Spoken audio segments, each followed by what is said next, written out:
A millionaire decides to make a surprise visit to his daughter's home, who has been strangely absent for months. Upon entering, he finds her kneeling on the floor, silently scrubbing the floor, while tears stream down her face. The millionaire is completely shocked to discover what has been happening in that house, and what he decides to do next is truly heartwarming. The late afternoon sun cast long shadows across the manicured lawns of Oakwood Heights, an upscale neighborhood in the heart of Connecticut. Richard Hartley, a self-made millionaire with salt and pepper hair and piercing blue eyes, sat behind the wheel of his sleek black Mercedes, his knuckles white as he gripped the steering wheel. He hadn't seen his daughter Emily in nearly 6 months, and the gnawing worry in his gut had finally driven him to make this impromptu visit. As he pulled up to the impressive 2-story colonial house that he had helped finance for Emily and her husband, James, Richard couldn't shake the feeling that something was amiss. The meticulously maintained exterior, with its pristine white paint and perfectly trimmed hedges, seemed almost too perfect, like a facade hiding something beneath. Richard stepped out of his car, straightening his tailored suit as he approached the front door. He raised his hand to knock, but paused when he noticed the door was slightly ajar. A chill ran down his spine as he heard muffled sobs coming from inside. "Emily," he called out, pushing the door open gently. The foyer was immaculate, not a speck of dust in sight. The sob grew louder, seeming to come from upstairs. Richard's heart raced as he took the stairs 2 at a time, following the sound to the master bathroom. What he saw there made his blood run cold. Emily, his vibrant, intelligent daughter, was on her knees, scrubbing furiously at the tile floor. Her once lustrous brown hair was pulled back in a messy ponytail, and her slender frame seemed even thinner than he remembered. "Emily, sweetheart, what's going on?" Richard asked, his voice barely above a whisper. Emily's head snapped up, her eyes wide with surprise, and was that fear? "Dad, I didn't hear you come in," she stammered, quickly wiping her tears away with the back of her hand. She scrambled to her feet, smoothing down her clothes. "I was just cleaning. You know how James likes everything to be perfect." Richard's brow furrowed as he took in the scene before him. The bathroom was already spotless, yet Emily had been scrubbing as if her life depended on it. "Honey, the place looks immaculate. Why were you crying?" Emily's lower lip trembled as she struggled to maintain her composure. "It's nothing, Dad. Really. I want everything to be perfect for James when he gets home." Richard stepped closer, gently placing his hands on Emily's shoulders. He could feel her trembling beneath his touch. "Emily, look at me," he said softly but firmly. When she finally met his gaze, he saw the pain and exhaustion in her eyes. "This isn't like you. What's really going on?" For a moment, it seemed as though Emily might break down and tell him everything. But then, like a switch had been flipped, she plastered on a smile that didn't quite reach her eyes. "I'm just tired, Dad. It's been a long day and I have so much to do before James gets home. Why don't we go downstairs and have some tea? I can tell you all about the charity gala I'm helping to organize." As Emily brushed past him, heading for the stairs, Richard couldn't shake the feeling that he was looking at a stranger wearing his daughter's face. The Emily he knew was confident, ambitious, and full of life. This woman before him seemed like a shell of her former self, going through the motions of a life that no longer fit her. Following her down to the kitchen, Richard watched as Emily moved with practiced efficiency, putting the kettle on and retrieving delicate china cups from a high shelf. Her movements were almost robotic, as if she had performed this routine countless times before. "So tell me about this gala," Richard prompted, hoping to get Emily to open up. As she launched into a detailed explanation of seating arrangements and floral centerpieces, Richard noticed how her eyes kept darting to the clock on the wall. Every few minutes, she would glance at it, a flicker of anxiety crossing her face. "Emily," Richard interrupted gently, "when is James due home?" The question seemed to startle her, and she nearly dropped the cup she was holding. "Oh, around 6 usually, but sometimes he works late, so I always make sure dinner is ready and waiting, just in case." Richard glanced at his watch. It was barely 4:30 p.m. "And you're already this worried about having everything perfect for him." Emily's hands trembled slightly as she set the cups down on the kitchen island. "James works so hard, Dad. He deserves to come home to a clean house and a hot meal. It's the least I can do."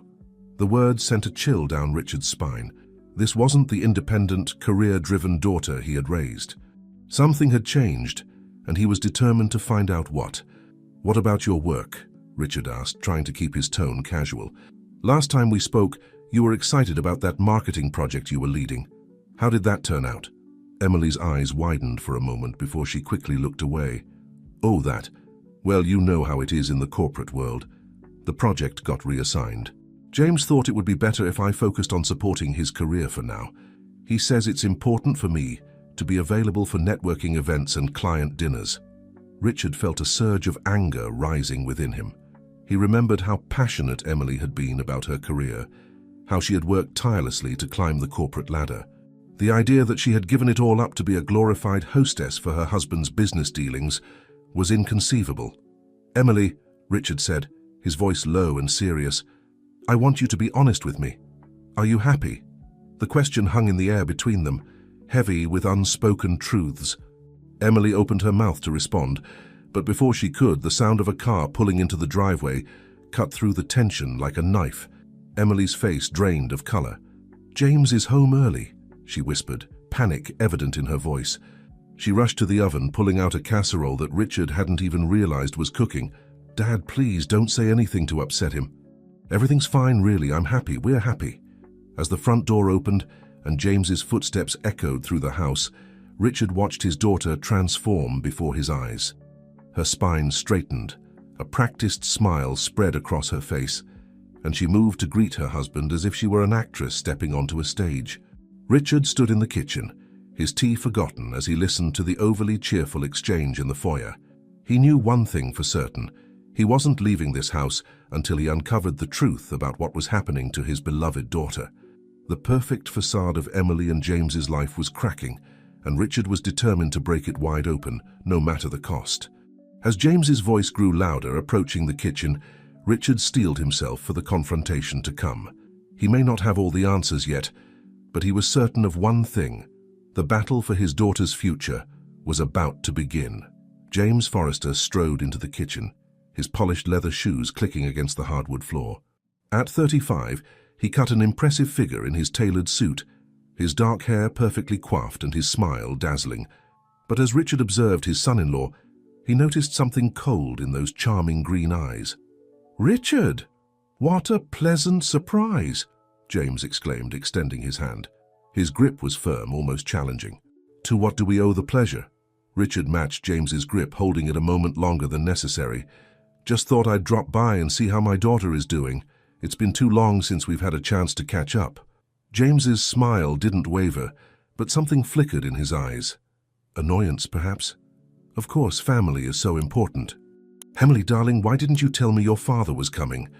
Emily, who had been quietly arranging the table settings, looked up with a start. Dad's visit was unexpected. I was just about to call you when you arrived home early." James moved to Emily's side, wrapping an arm around her waist, in a gesture that seemed more possessive than affectionate. "Well, isn't this wonderful? We can all have dinner together. Emily, sweetheart, why don't you open a bottle of that Bordeaux we've been saving? I'm sure your father would appreciate it." As Emily hurried to comply, Richard couldn't help but notice how she seemed to shrink under James's touch, how her movements were almost robotic as she retrieved the wine and glasses. It was a far cry from the confident, vivacious woman she had once been. "So, James," Richard began, taking a seat at the kitchen island, "how's business? Emily mentioned you've been working late quite often." James's smile widened, but it didn't reach his eyes. "Business is booming, Richard. In fact, we just landed a major client last week. I couldn't have done it without Emily's support, of course. She's been invaluable in helping me network and entertain clients." Richard nodded slowly, watching as Emily poured the wine with trembling hands. "I see. And Emily, how are you finding all this networking? Last time we spoke, you were leading your own marketing projects. Do you miss that?" A tense silence fell over the kitchen. Emily froze, the wine bottle hovering over the third glass. James's arm tightened almost imperceptibly around her waist. "Oh, well," Emily stammered, her voice barely above a whisper. I enjoy supporting James. His work is so important and—" "Emily has found her true calling in being a supportive wife," James interrupted smoothly. We've discussed it at length, and we both agree that focusing on my career is the best move for our future. Isn't that right, darling? Emily nodded quickly, avoiding her father's gaze. Yes, of course. It's what's best for us. Richard felt a surge of anger rising within him. The Emily he knew would never have given up her own ambitions so easily. He opened his mouth to challenge James's statement, but the sharp look in his son-in-law's eyes made him pause. This wasn't the time or place for a confrontation. Not yet.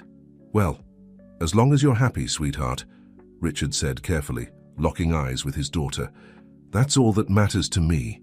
The tension in the room was palpable as they moved to the dining table. James dominated the conversation, regaling Richard with tales of his business triumphs and future plans. Emily sat quietly, barely touching her food, her eyes darting between her husband and her father. As the evening wore on, Richard observed the subtle dynamics between the couple, the way James would place his hand on Emily's knee, squeezing slightly when she started to speak. The almost imperceptible flinch Emily gave when James's voice rose in excitement over a particular business anecdote. It was like watching a carefully choreographed dance, with James always leading and Emily struggling to keep up. When Emily excused herself to clear the plates, Richard seized the opportunity to speak with James alone. You've done well for yourself, James. The house, the car, the successful business, it's impressive. James leaned back in his chair, swirling the remnants of wine in his glass. Thank you, Richard. I've worked hard to provide the best for Emily. She wants for nothing. Richard nodded, choosing his words carefully. Material comforts are important, certainly, but what about Emily's own aspirations? Her career was taking off when you two married. Surely you don't expect her to give up on her own dreams entirely. A flash of irritation crossed James's face, before his smooth mask slipped back into place. Emily's dreams have evolved, Richard. She understands the importance of presenting a united front in the business world. A wife who's too independent can be a liability in my circles. The implications of James's words hung heavy in the air. Richard felt his jaw clench, but before he could respond, Emily returned to the dining room. Can I get anyone coffee? She asked, her voice unnaturally bright. Or perhaps some dessert? I made your favorite apple pie, James. James smiled up at her, but there was no warmth in his eyes. That sounds lovely, darling. Why don't you bring us each a slice and perhaps some brandy for your father and me? As Emily disappeared back into the kitchen, Richard turned to James, his voice low and controlled. I hope you understand how precious my daughter is to me, James. Her happiness and well-being mean everything. James met Richard's gaze, a challenge glinting in his green eyes. Of course, Richard. Rest assured I have Emily's best interests at heart. Always. The two men stared at each other, the air between them charged with unspoken threats and promises. It was clear to Richard that the battle for Emily's future was far from over. In fact, it was just beginning. When Emily returned with the pie and brandy, she found her father and husband locked in what appeared to be a silent standoff. She set down the tray, her hands shaking slightly. Is everything all right? James broke his gaze away from Richard, turning to Emily with a smile that didn't quite reach his eyes. Everything's perfect, darling. Your father and I were just discussing how fortunate we all are. Isn't that right, Richard? Richard forced a smile, reaching out to pat Emily's hand. Of course. Family is the most important thing, after all. As they ate their dessert in strained silence, Richard's mind raced. He knew he couldn't confront James directly, not yet. He needed more information, more proof of what was really happening behind the closed doors of this seemingly perfect home. But one thing was certain: he would not stand by and watch his daughter wither away under the control of this man. As the evening drew to a close and Richard prepared to leave, he hugged Emily tightly, whispering in her ear, I'm here for you, always. Remember that. Emily clung to him for a moment longer than necessary, and Richard felt her tremble slightly before she pulled away, her eyes glistening with unshed tears. Driving away from the house, Richard's resolve solidified. He would uncover the truth, no matter what it took. The facade of Emily and James's perfect life was cracking, and Richard was determined to shatter it completely, freeing his daughter from whatever invisible chains bound her to this gilded cage. As the lights of Emily and James's house faded in his rearview mirror, Richard made a silent vow. He would not rest until his daughter was truly free and happy again, even if it meant taking on James and whatever dark secrets he was hiding. The battle for Emily's soul had begun, and Richard was prepared to fight with everything he had. The following morning, Richard sat in his study, the events of the previous evening weighing heavily on his mind. Sunlight streamed through the floor-to-ceiling windows, illuminating the plush leather chairs and mahogany bookshelves that lined the walls. But even the warmth of the sun couldn't dispel the chill that had settled in his bones. He picked up his phone, hesitating for a moment before dialing a familiar number. After 2 rings, a gruff voice answered. "Blackwood Investigations, Frank speaking." "Frank, it's Richard Hartley. I need your help with something delicate." There was a pause on the other end of the line. "Richard? It's been a while. What's going on?" Richard took a deep breath, organizing his thoughts. "It's about my daughter, Emily, and her husband, James Forrester. Something's not right, Frank. I need you to dig into James's background, his business dealings, everything. Leave no stone unturned." "Sounds serious," Frank replied, his tone softening slightly. "What exactly are we looking for?" "Anything suspicious? Financial irregularities, past relationships, any skeletons in his closet. I have a feeling he's not the man he presents himself to be." "All right, Richard. I'll put my best team on it, but you should know if this guy is as connected as you say, he might have friends in high places. This could get complicated." Richard's jaw clenched. "I don't care how complicated it gets, Frank. My daughter's well-being is at stake. Whatever it costs, whatever it takes, I want the truth." After hanging up, Richard leaned back in his chair, his mind racing. He couldn't shake the image of Emily on her knees, scrubbing that already spotless floor.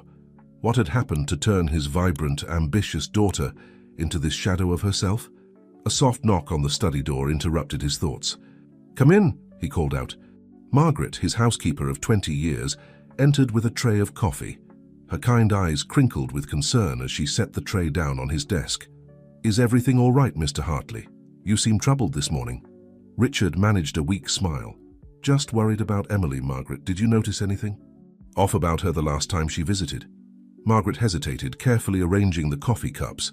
"Well, sir, now that you mention it, she did seem a bit different, less talkative, perhaps, and she kept checking her phone as if she was afraid of missing a call." "When was this?" Richard asked, leaning forward. "About 3 months ago, I believe. It was that Sunday brunch you hosted for her birthday."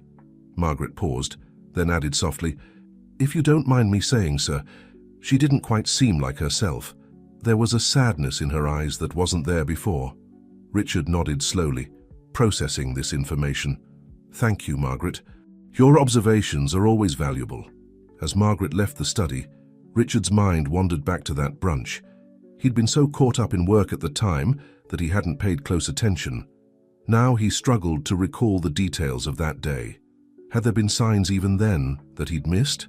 Determined to piece together the puzzle, Richard spent the next few hours going through old photos and videos on his computer. He found himself lingering on a video from Emily's college graduation. There she was, radiant in her cap and gown, her eyes sparkling as she talked excitedly about her future plans in marketing. "I'm going to change the world, Dad," she had said, her voice full of determination. "Just you wait and see." The contrast between that Emily and the one he'd seen yesterday was stark. It was as if the light had been slowly drained from her, leaving behind a pale imitation of the daughter he knew and loved. As he continued his digital journey through Emily's past, Richard came across a folder of photos from her wedding day. He clicked through them, his heart heavy. Emily looked beautiful, of course, but even then, there was something off. In many of the photos, James's hand was on her lower back, guiding her. His smile was wide, but his eyes were cold, calculating. One photo in particular caught Richard's attention. It was a candid shot, taken when the couple thought no one was looking. James was leaning in close to Emily, whispering something in her ear. The expression on Emily's face was one of barely concealed fear. Richard sat back, running a hand through his hair. How had he missed this? Had he been so blinded by James's charm and success that he'd failed to see what was happening to his own daughter? Just then, his phone buzzed with a text message. It was from Frank. "Found something interesting. Can we meet?" Richard's heart raced as he quickly typed a response. "My office, 1 hour." As he waited for Frank to arrive, Richard paced his study, his mind whirling with possibilities. What had Frank uncovered? Would it be enough to help Emily? And more importantly, How could he approach his daughter without pushing her further away? The sound of the doorbell jolted him from his thoughts.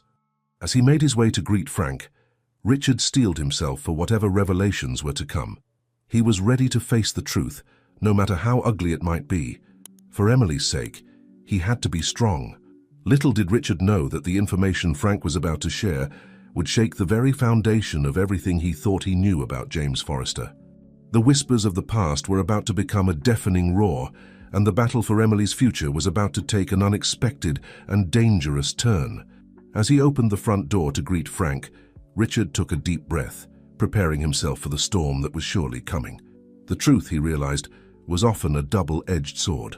But for Emily, he was willing to wield it, no matter the cost to himself or the carefully constructed world James had built around them.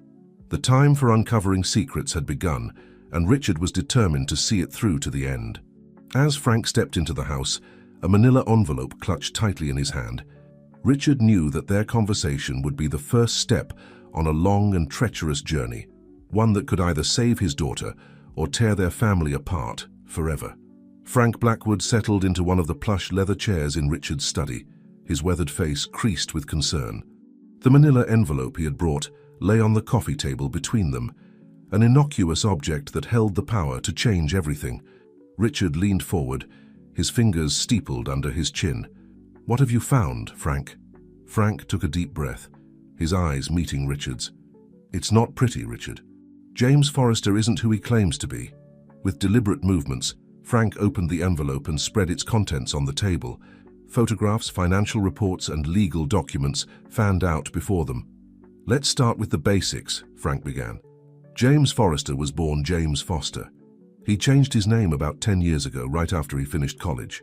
At first, I thought it might be to distance himself from family, but it goes deeper than that. Richard's brow furrowed as he examined a copy of James's original birth certificate. "Why the name change?" Frank's expression darkened. "It seems our friend James has a history of reinventing himself. I found records of 2 previous marriages, both ended under suspicious circumstances." Richard's head snapped up. "2? But Emily was never told," Frank finished. "Both marriages were short-lived, less than a year each, and both ex-wives filed complaints against him." "What kind of complaints?" Richard asked, though he feared he already knew the answer. Frank slid 2 police reports across the table. "Emotional abuse, financial manipulation, gaslighting. Sound familiar?" Richard felt a chill run down his spine as he remembered Emily's behavior the day before. "Good God," he muttered. "It gets worse," Frank continued. "After each marriage ended, James, or whatever he was calling himself at the time, moved to a different state, changed his name, and started over. He's meticulous about erasing his past." Richard's mind raced. "But surely there were investigations? Court records?" Frank nodded grimly. "That's where it gets interesting. In both cases, the complaints were suddenly dropped. The ex-wives refused to cooperate with investigators, and all charges were dismissed." "How is that possible?" Richard demanded. "Money talks, Richard, and James, or should I say the people behind James, have a lot of it." Frank pulled out a complex web of financial documents. "I traced his funding sources. He's got connections to some powerful people, including your old business partner, Victor Holloway." Richard felt as if the wind had been knocked out of him. Victor Holloway, a name he hadn't heard in years. The man who had nearly destroyed his company in a failed takeover attempt. "Victor, but how—" "It seems Victor's been bankrolling James's ventures for years," Frank explained. "My guess is he's using James as a way to get to you and your company. Emily was just the unwitting pawn in their game." Richard's hands clenched into fists, his knuckles turning white. The pieces were starting to fall into place. James's sudden appearance in Emily's life, his whirlwind courtship, the lavish lifestyle that seemed too good to be true. It had all been orchestrated, a carefully planned attack on Richard's most vulnerable point, his daughter. "There's more," Frank said softly, pulling out a final document. "I found this buried in some old court records. It's a restraining order filed by James's college girlfriend. She never went through with it, but her statement—" Frank trailed off, his eyes filled with concern. Richard took the paper with trembling hands, reading the young woman's account of emotional manipulation, isolation from friends and family, and threats of violence if she ever tried to leave. It was like reading a blueprint for what was happening to Emily. "We have to get her out of there," Richard said, his voice barely above a whisper. "Today. Now." Frank held up a hand. "It's not that simple, Richard. James is smart and he's got powerful friends. If we move too quickly, he might do something drastic. We need to be careful, strategic." Richard stood abruptly, pacing the room. "You don't understand, Frank. Every minute she stays in that house, she's in danger. I can't just sit here and do nothing." "I'm not saying do nothing," Frank replied calmly. "But we need to approach this delicately. Emily's been under his influence for years. She might not be ready to hear the truth, let alone leave him." Richard stopped pacing, turning to face Frank. "So what do you suggest?" Frank leaned back in his chair, his expression thoughtful. "We gather more evidence, build an ironclad case that even James's connections can't dismiss. And most importantly, we need to get Emily to open up, to see the situation for what it is." "And how do we do that?" Richard asked, frustration evident in his voice. "Slowly," Frank replied. "We start by reconnecting with her, rebuilding her trust. Maybe arrange some situations where she's away from James. Give her a chance to remember who she used to be." Richard nodded slowly, his mind already formulating plans. "I could invite her to lunch, just the two of us. Or maybe a spa day with some of her old friends." "That's a good start," Frank agreed. "But we also need to dig deeper into James's business dealings. If we can prove he's involved in anything illegal, it might be enough to get the authorities involved despite his connections." As they continued to discuss strategy, Richard felt a glimmer of hope for the first time since his visit to Emily's house. It wouldn't be easy, and the road ahead was fraught with danger, but at least now they had a plan. Just as they were wrapping up their meeting, Richard's phone buzzed with a text message. His heart skipped a beat when he saw it was from Emily. "Dad, can we meet for coffee tomorrow? There's something I need to talk to you about. Please don't tell James." Richard showed the message to Frank, his expression a mix of hope and concern. Frank nodded gravely. "This could be our opening, Richard. But remember, take it slow. We don't want to spook her or alert James." As Frank gathered his documents and prepared to leave, Richard felt a renewed sense of purpose. The battle for Emily's freedom was far from over, but now they had a fighting chance. Looking out the window at the setting sun, Richard made a silent promise to his daughter. He would unravel the web of lies James had spun, no matter how long it took or what it cost him. And someday soon, he would see Emily smile again, truly smile, free from the shadows of deception that had darkened her life for far too long. With determination in his heart and Frank's revelations weighing heavily on his mind, Richard began to prepare for his meeting with Emily. Tomorrow would be a turning point, he hoped, the first step on the long journey to bringing his daughter back into the light. The quaint coffee shop on the corner of Maple and Oak was bustling with the mid-morning crowd when Richard arrived. He scanned the room, his heart racing when he spotted Emily tucked away in a corner booth, her hands wrapped around a steaming mug. She looked small, almost fragile in her oversized sweater. As Richard made his way through the maze of tables, he forced himself to take slow, deep breaths. Frank's words echoed in his mind. "Take it slow. Don't spook her." He had to play this carefully. "Emily," he said softly as he approached the table. She looked up, a wan smile touching her lips. "Hi, Dad." Richard slid into the booth across from her, taking in the dark circles under her eyes and the way her collarbone protruded sharply against her pale skin. She had lost weight since he'd last seen her, and not in a healthy way. "I'm glad you reached out," Richard began, keeping his tone gentle. "How are you doing, sweetheart?" Emily's fingers tightened around her mug. I'm okay, Dad. Thanks for meeting me." A waitress appeared and Richard ordered a black coffee, using the interruption to gather his thoughts. When they were alone again, he leaned in slightly. "You said there was something you wanted to talk about?" Emily bit her lower lip, her eyes darting around the cafe as if checking for eavesdroppers. I don't know where to start," she whispered. Richard reached across the table, gently placing his hand over hers. "Start wherever you feel comfortable, Em. I'm here to listen." Taking a shaky breath, Emily began to speak, her voice barely audible over the cafe's ambient noise. "Things with James. They're not what they seem, Dad. I thought I could handle it, that I could make things work, but..." She trailed off, blinking rapidly as tears threatened to spill. Richard's heart ached to see his once confident daughter so broken. "Emily," he said softly, "whatever it is, you can tell me. I'm here for you no matter what. She nodded, taking another deep breath. James, he's not the man I thought he was.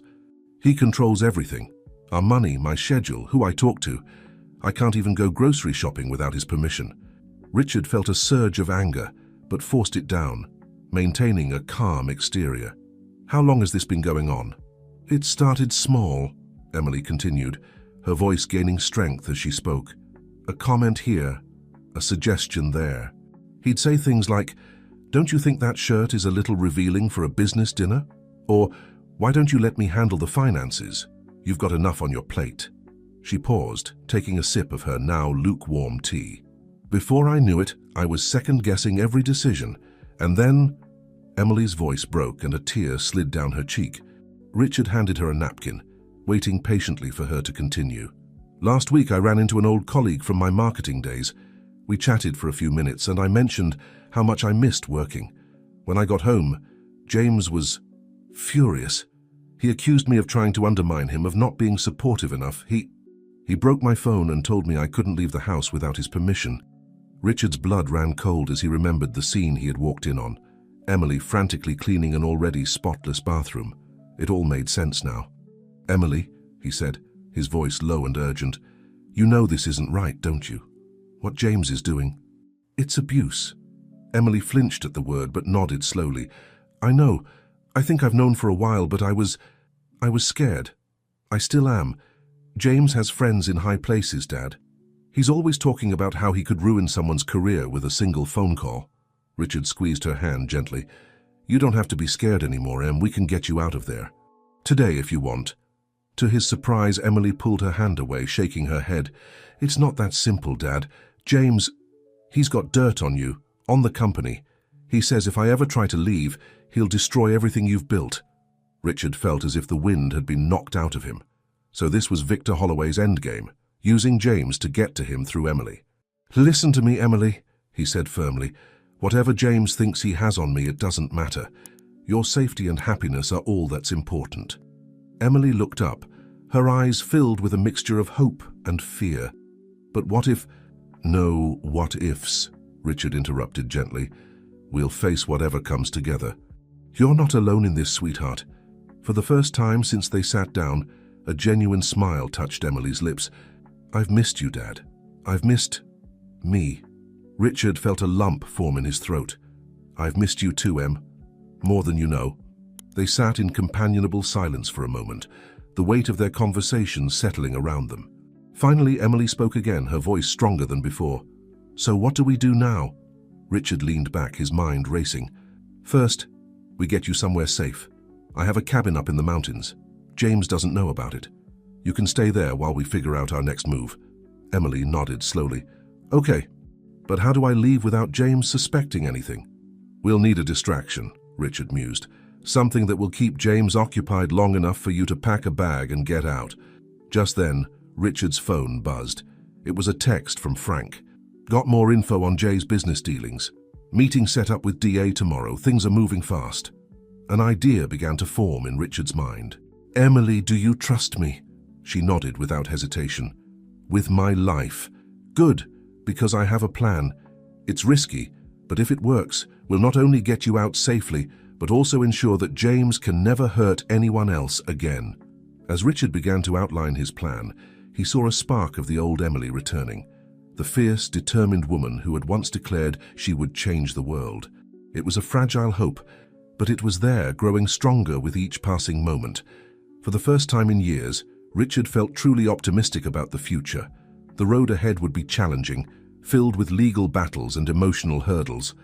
But looking at Emily now, seeing the strength returning to her eyes, he knew it would all be worth it. As they left the cafe, making plans to put their scheme into motion, Richard couldn't help but feel a sense of anticipation. The game was about to change, and James Forrester would never see it coming. Little did they know, however, that James had his own plans in motion, plans that would test their newfound alliance to its very limits. The battle for Emily's freedom was far from over, and the most dangerous challenges were yet to come. The sun was setting as Richard's car pulled up to the secluded mountain cabin. The dense forest surrounding the property cast long shadows across the gravel driveway, creating an atmosphere of isolation that was both comforting and eerie. Emily sat in the passenger seat, her small duffel bag clutched tightly to her chest, her eyes wide as she took in their surroundings. "We're here," Richard said softly, turning off the engine. "How are you holding up?" Emily managed a weak smile. "I'm okay, just nervous, I guess. It all happened so fast."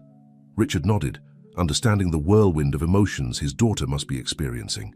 In the span of just a few hours, they had set their plan in motion.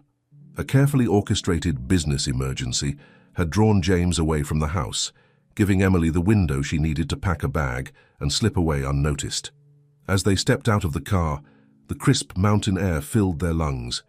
Emily closed her eyes for a moment, taking a deep breath. "It's so quiet here," she murmured. "That's the idea," Richard replied, placing a gentle hand on her shoulder. "You'll be safe here while we sort everything out." They made their way up the wooden steps to the cabin's front porch. Richard unlocked the door, ushering Emily inside. The interior was cozy but spacious, with a large stone fireplace dominating one wall of the living room. Large windows offered panoramic views of the surrounding forest. "It's beautiful," Emily said, her voice filled with awe as she took in the rustic yet comfortable furnishings. Richard smiled, pleased to see a spark of genuine emotion from his daughter. "I'm glad you like it. I've always found this place peaceful. It's a good spot to clear your head and heal." Emily's expression sobered at his words. She set her bag down and sank onto the plush sofa, suddenly looking very small and vulnerable. "Dad, what if this doesn't work? What if James finds out where I am?" Richard sat beside her, taking her hands in his. "Emily, listen to me. James doesn't know about this place. No one does except for Frank. And we've taken every precaution to ensure your safety. Your phone is off and locked away. We used cash for everything, and I've got trusted people watching the roads leading up here." He paused, making sure she was looking him in the eye before continuing. "I promise you, Emily, you're safe here." Emily nodded, tears welling up in her eyes. I can't believe I let things get this bad. I should have seen the signs earlier. I should have been stronger." Richard felt his heart break at her words. "No, sweetheart, this is not your fault. James is a master manipulator. He's done this before, and he knew exactly how to break down your defenses." Emily looked up, surprise evident on her face. "Before? What do you mean?" Richard hesitated, unsure of how much to reveal. But looking at his daughter's questioning gaze, he knew she deserved the truth. "Frank did some digging. James, he's been married before. Twice, actually. And both times, the women reported similar behavior." Emily's face paled. "Twice? But he told me. He said I was his first real love." "I'm so sorry, Em," Richard said softly. "There's a lot about James that we're just uncovering. But that's why we're here now. To get you away from him and to make sure he can't do this to anyone else." Emily was quiet for a long moment, processing this new information. When she spoke again, her voice was barely above a whisper. "All this time, I thought I was crazy, that I was imagining things or overreacting. But he made me doubt everything about myself." Richard pulled her into a tight hug, feeling her body shake with silent sobs. "You're not crazy, Emily. You're one of the strongest people I know, and we're going to get through this together." As Emily's tears subsided, Richard gently pulled away. "Why don't you get settled in? There's a bedroom upstairs with an ensuite bathroom. I'll get a fire going and start on some dinner." Emily nodded, wiping her eyes. "Thanks, Dad, for everything." As Emily made her way upstairs with her bag, Richard busied himself with building a fire and preparing a simple meal in the kitchen. His mind raced with all that needed to be done. Frank would be meeting with the district attorney tomorrow, presenting the evidence they had gathered against James. If all went well, they might be able to bring charges against him within days. But Richard knew they couldn't afford to be complacent. James was cunning and had powerful allies. They needed to be prepared for anything. Just as Richard was setting out plates for dinner, his phone buzzed with a text from Frank. "Jay back home, asking questions. Be careful." Richard's jaw clenched. So it began. He quickly typed back, "E-safe, proceeding as planned. Keep me posted." "Dad?" Emily's voice came from the stairs.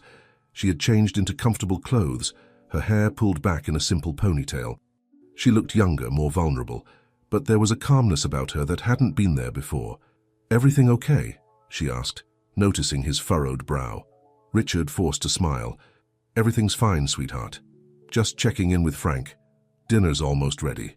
As they sat down to eat, Richard couldn't help but feel a mix of emotions. Relief that Emily was safe, anger at what James had put her through, and anxiety about what was to come. But looking at his daughter across the table, seeing her slowly relax in the safety of the cabin, he knew that every risk was worth it. They talked late into the night, Emily opening up more about her experiences with James, Richard offering support and reassurance. It was a bittersweet reunion, tinged with the pain of lost time but filled with hope for the future. As they finally said goodnight and Emily headed up to bed, Richard stood by the large windows, looking out into the darkness. He knew that somewhere out there, James was realizing his carefully constructed world was crumbling, and like a cornered animal, he would be at his most dangerous. Richard's hand tightened on his phone, Frank's warning echoing in his mind. The calm of the mountain retreat was deceptive. A storm was coming, and they needed to be ready. With a deep breath, Richard turned away from the window, his resolve stronger than ever. Whatever James threw at them, he would face it head-on. For Emily's sake, for the sake of all the women James had hurt, he would see this through to the end. As he climbed the stairs to his own room, Richard paused outside Emily's door, listening. The soft, even breathing he heard from within brought a smile to his face. For the first time in years, his daughter was sleeping peacefully, free from fear. And Richard vowed to himself that he would do everything in his power to ensure she stayed that way, no matter the cost. The early morning light filtered through the cabin windows, casting a warm glow across the rustic interior. Emily stood at the kitchen counter, sipping a cup of steaming coffee, her gaze fixed on the serene forest outside. For the first time in years, she had slept through the night without waking in a cold sweat, plagued by anxiety. Richard entered the kitchen, his face etched with a mix of concern and determination. "Morning, sweetheart. How did you sleep?" Emily turned, offering a small but genuine smile. "Better than I have in a long time, Dad." "Thank you." Richard nodded, pouring himself a cup of coffee. "Good. You needed the rest. We've got a big day ahead of us." As they settled at the kitchen table, Richard's phone buzzed. He glanced at it, his expression tightening slightly. "It's Frank. He's meeting with the DA in an hour." Emily's hands tightened around her mug. Do you think they'll be able to bring charges against James?" Richard reached across the table, placing his hand over hers. "Frank's got a solid case, Em. But even if the DA doesn't move forward immediately, we've got other options. The important thing is that you're safe now." Emily nodded, but Richard could see the conflict in her eyes. "What is it, sweetheart?" She took a deep breath. "So it's just part of me still can't believe this is happening. Yesterday morning I was making James's breakfast, terrified of disappointing him. And now you're free," Richard finished gently. "Am I, though?" Emily asked, her voice barely above a whisper. "I keep thinking about what James might do when he realizes I'm gone. He's got connections, Dad. What if he comes after you? Or the company?" Richard's jaw set in a determined line. "Let him try. We've got evidence of his past, Emily. His previous marriages, the complaints against him, his financial manipulations. He's not as untouchable as he thinks." Just then, Richard's phone rang. It was Frank. Richard put it on speaker. "Frank, you're on with Emily and me." "What's the news?" Frank's gruff voice filled the kitchen. "The DA's moving forward, Richard. They're preparing to issue an arrest warrant for James on charges of financial fraud, emotional abuse, and coercive control." Emily gasped, her hand flying to her mouth. Richard squeezed her other hand reassuringly. "That's great news, Frank. What's our next move?" "The DA wants to talk to Emily," Frank replied. "Her testimony could be crucial in building the case, but there's something else you should know." Richard tensed. "What is it?" Frank sighed heavily. "James knows Emily's gone. He's been making calls, Richard. Big ones. I've got sources telling me he's trying to liquidate assets and transfer funds offshore. He's preparing to run." Richard's mind raced. If James fled before they could bring him to justice, all their efforts could be for nothing. "We need to move fast, Frank. Can you arrange a secure way for Emily to meet with the DA?" "Already on it," Frank assured them. "I've got a trusted team ready to escort her to a safe location for the meeting. We can do it this afternoon if Emily's up for it." All eyes turned to Emily. She sat still for a moment, her face a mask of conflicting emotions. Then slowly she nodded. "I'll do it. I need to do it." For myself, and for all the other women he might hurt, if we don't stop him. Pride swelled in Richard's chest. "That's my girl," he said softly. They spent the next hour making arrangements. Frank's team would arrive at the cabin by helicopter to avoid using the roads, minimizing the risk of being followed. Emily would be taken to a secure location to meet with the DA, while Richard coordinated with their legal team to prepare for the inevitable media storm. As Emily packed a small bag for the trip, Richard stepped outside onto the cabin's porch, needing a moment to collect his thoughts. The forest was quiet, a stark contrast to the whirlwind of activity about to unfold. He was so lost in thought that he almost missed the sound of a twig snapping in the nearby underbrush. Richard's head snapped up, his eyes scanning the tree line. For a split second, he could have sworn he saw a figure duck behind a large oak tree. Heart racing, Richard hurried back inside, locking the door behind him. "Emily," he called out, trying to keep his voice calm. "Are you almost ready? We might need to move up our timetable." Emily appeared at the top of the stairs, bag in hand. "I'm ready." "Dad? What's wrong?" "You look pale." Richard forced a smile. "Just anxious to get things moving. Why don't you double-check you have everything while I make a quick call to Frank?" As Emily retreated to her room, Richard dialed Frank's number, speaking in hushed tones. "Frank, I think we might have company. Can you get that helicopter here any faster?" Frank's response was immediate. "On it. Sit tight and stay alert. We'll be there in 20 minutes." The next quarter hour was tense. Richard and Emily sat in the living room away from the windows, speaking in whispers. Richard had briefly explained his suspicions, and Emily's face was a mask of barely contained fear. "How could he have found us?" she whispered. Richard shook his head. "I don't know, sweetheart, but we're not going to let him get to you. I promise." The distant thrum of helicopter blades was the sweetest sound Richard had ever heard. As the aircraft descended into the small clearing near the cabin, Richard and Emily made a dash for it, Richard's eyes constantly scanning their surroundings. Just as they reached the helicopter, a figure burst from the tree line. James, his face contorted with rage, sprinted towards them. "Emily," he roared, "don't you dare leave!" For a moment, Emily froze, years of conditioning taking hold. But then, with a strength that surprised even her, she turned to face her husband. "It's over, James," she called out, her voice steady. "I'm not your prisoner anymore." With that, she climbed into the helicopter. Richard followed, slamming the door shut just as James reached them. The last thing they saw as the aircraft lifted off was James's face, a mix of fury and disbelief, growing smaller as they ascended. As the cabin and the forest fell away beneath them, Emily let out a shaky breath. "I did it," she whispered, almost in disbelief. "I really did it." Richard pulled her into a tight hug. "You did, sweetheart. I'm so proud of you." As they flew towards the city and the meeting that would change everything, Richard knew that the hardest part of their journey was just beginning. James wouldn't give up easily, and the legal battle ahead would be brutal. But looking at Emily, seeing the determination in her eyes, Richard felt a surge of hope. They had taken the first step towards justice, towards freedom. And no matter what challenges lay ahead, they would face them together. The helicopter soared through the clear sky, carrying them towards an uncertain but hopeful future. The ripples of change they had set in motion were about to become a tidal wave, and nothing would ever be the same again. The helicopter touched down on the rooftop helipad of a nondescript office building in downtown Hartford, Connecticut. As the rotors slowed to a stop, Richard and Emily were greeted by Frank Blackwood and a stern-faced woman in a crisp suit. "Richard, Emily," Frank nodded, his voice raised over the dying whine of the engine. "This is District Attorney Sarah Pearson. She's been briefed on the situation." DA Pearson extended her hand first to Richard, then to Emily. "Ms. Hartley, Mr. Hartley, thank you for coming. We have a lot to discuss and not much time." They were quickly ushered inside, descending in a private elevator to a conference room several floors below.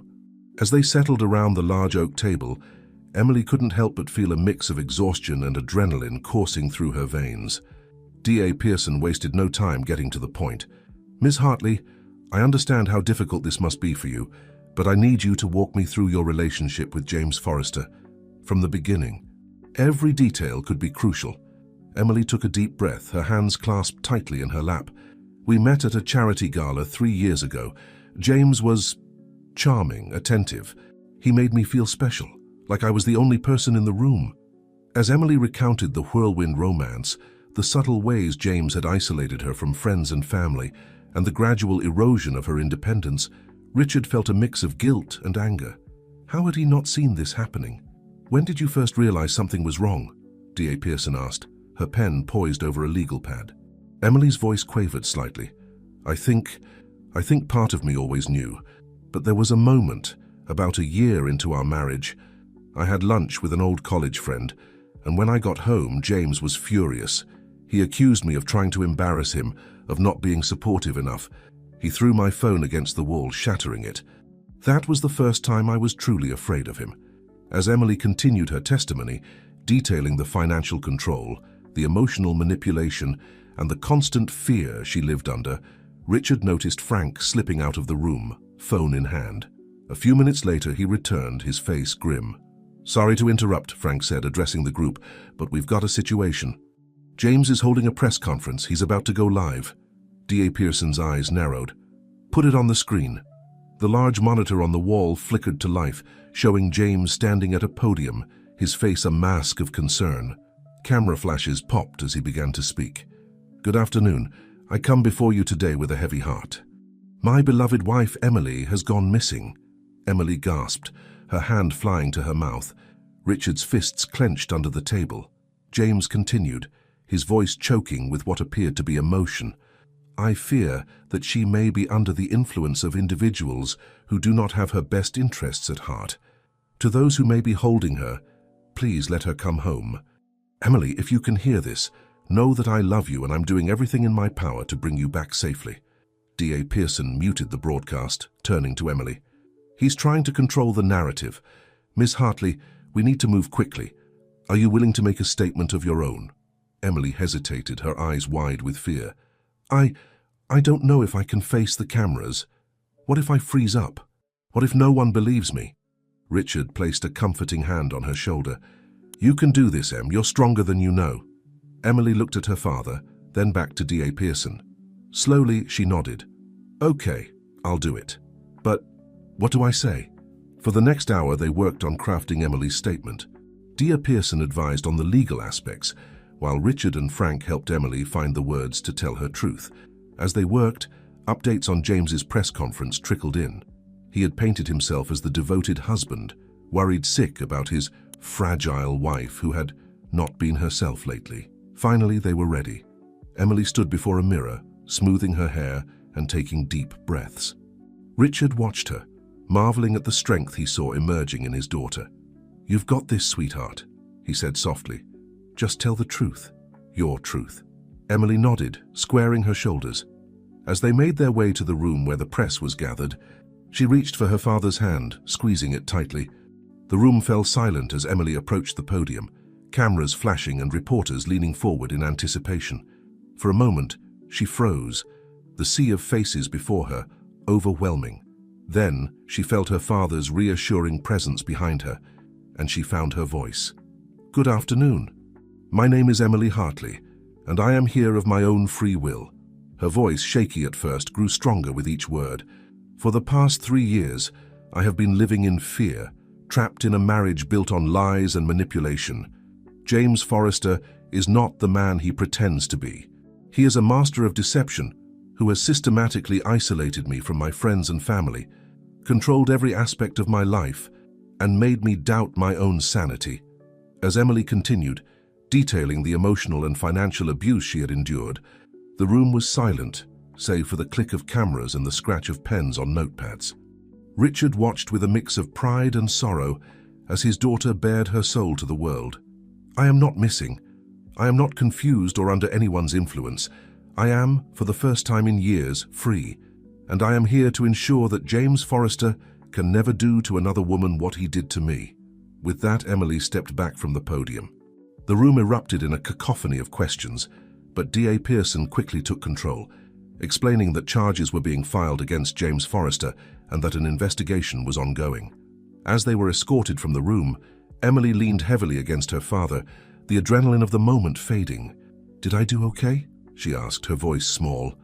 Richard hugged her tightly. "You were magnificent, Em. Absolutely magnificent."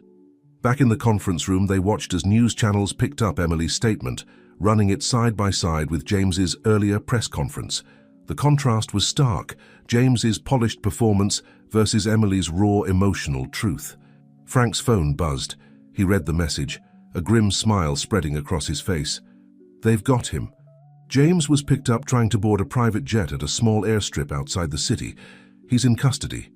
A collective sigh of relief filled the room. Emily sank into a chair, tears flowing freely now. It's really over, isn't it? Richard knelt beside her, taking her hands in his. This part is over, yes, but we've got a long road ahead, sweetheart. Are you ready for what comes next? Emily wiped her eyes, a determined look replacing the tears. I'm ready, Dad. Whatever it takes, I'm ready.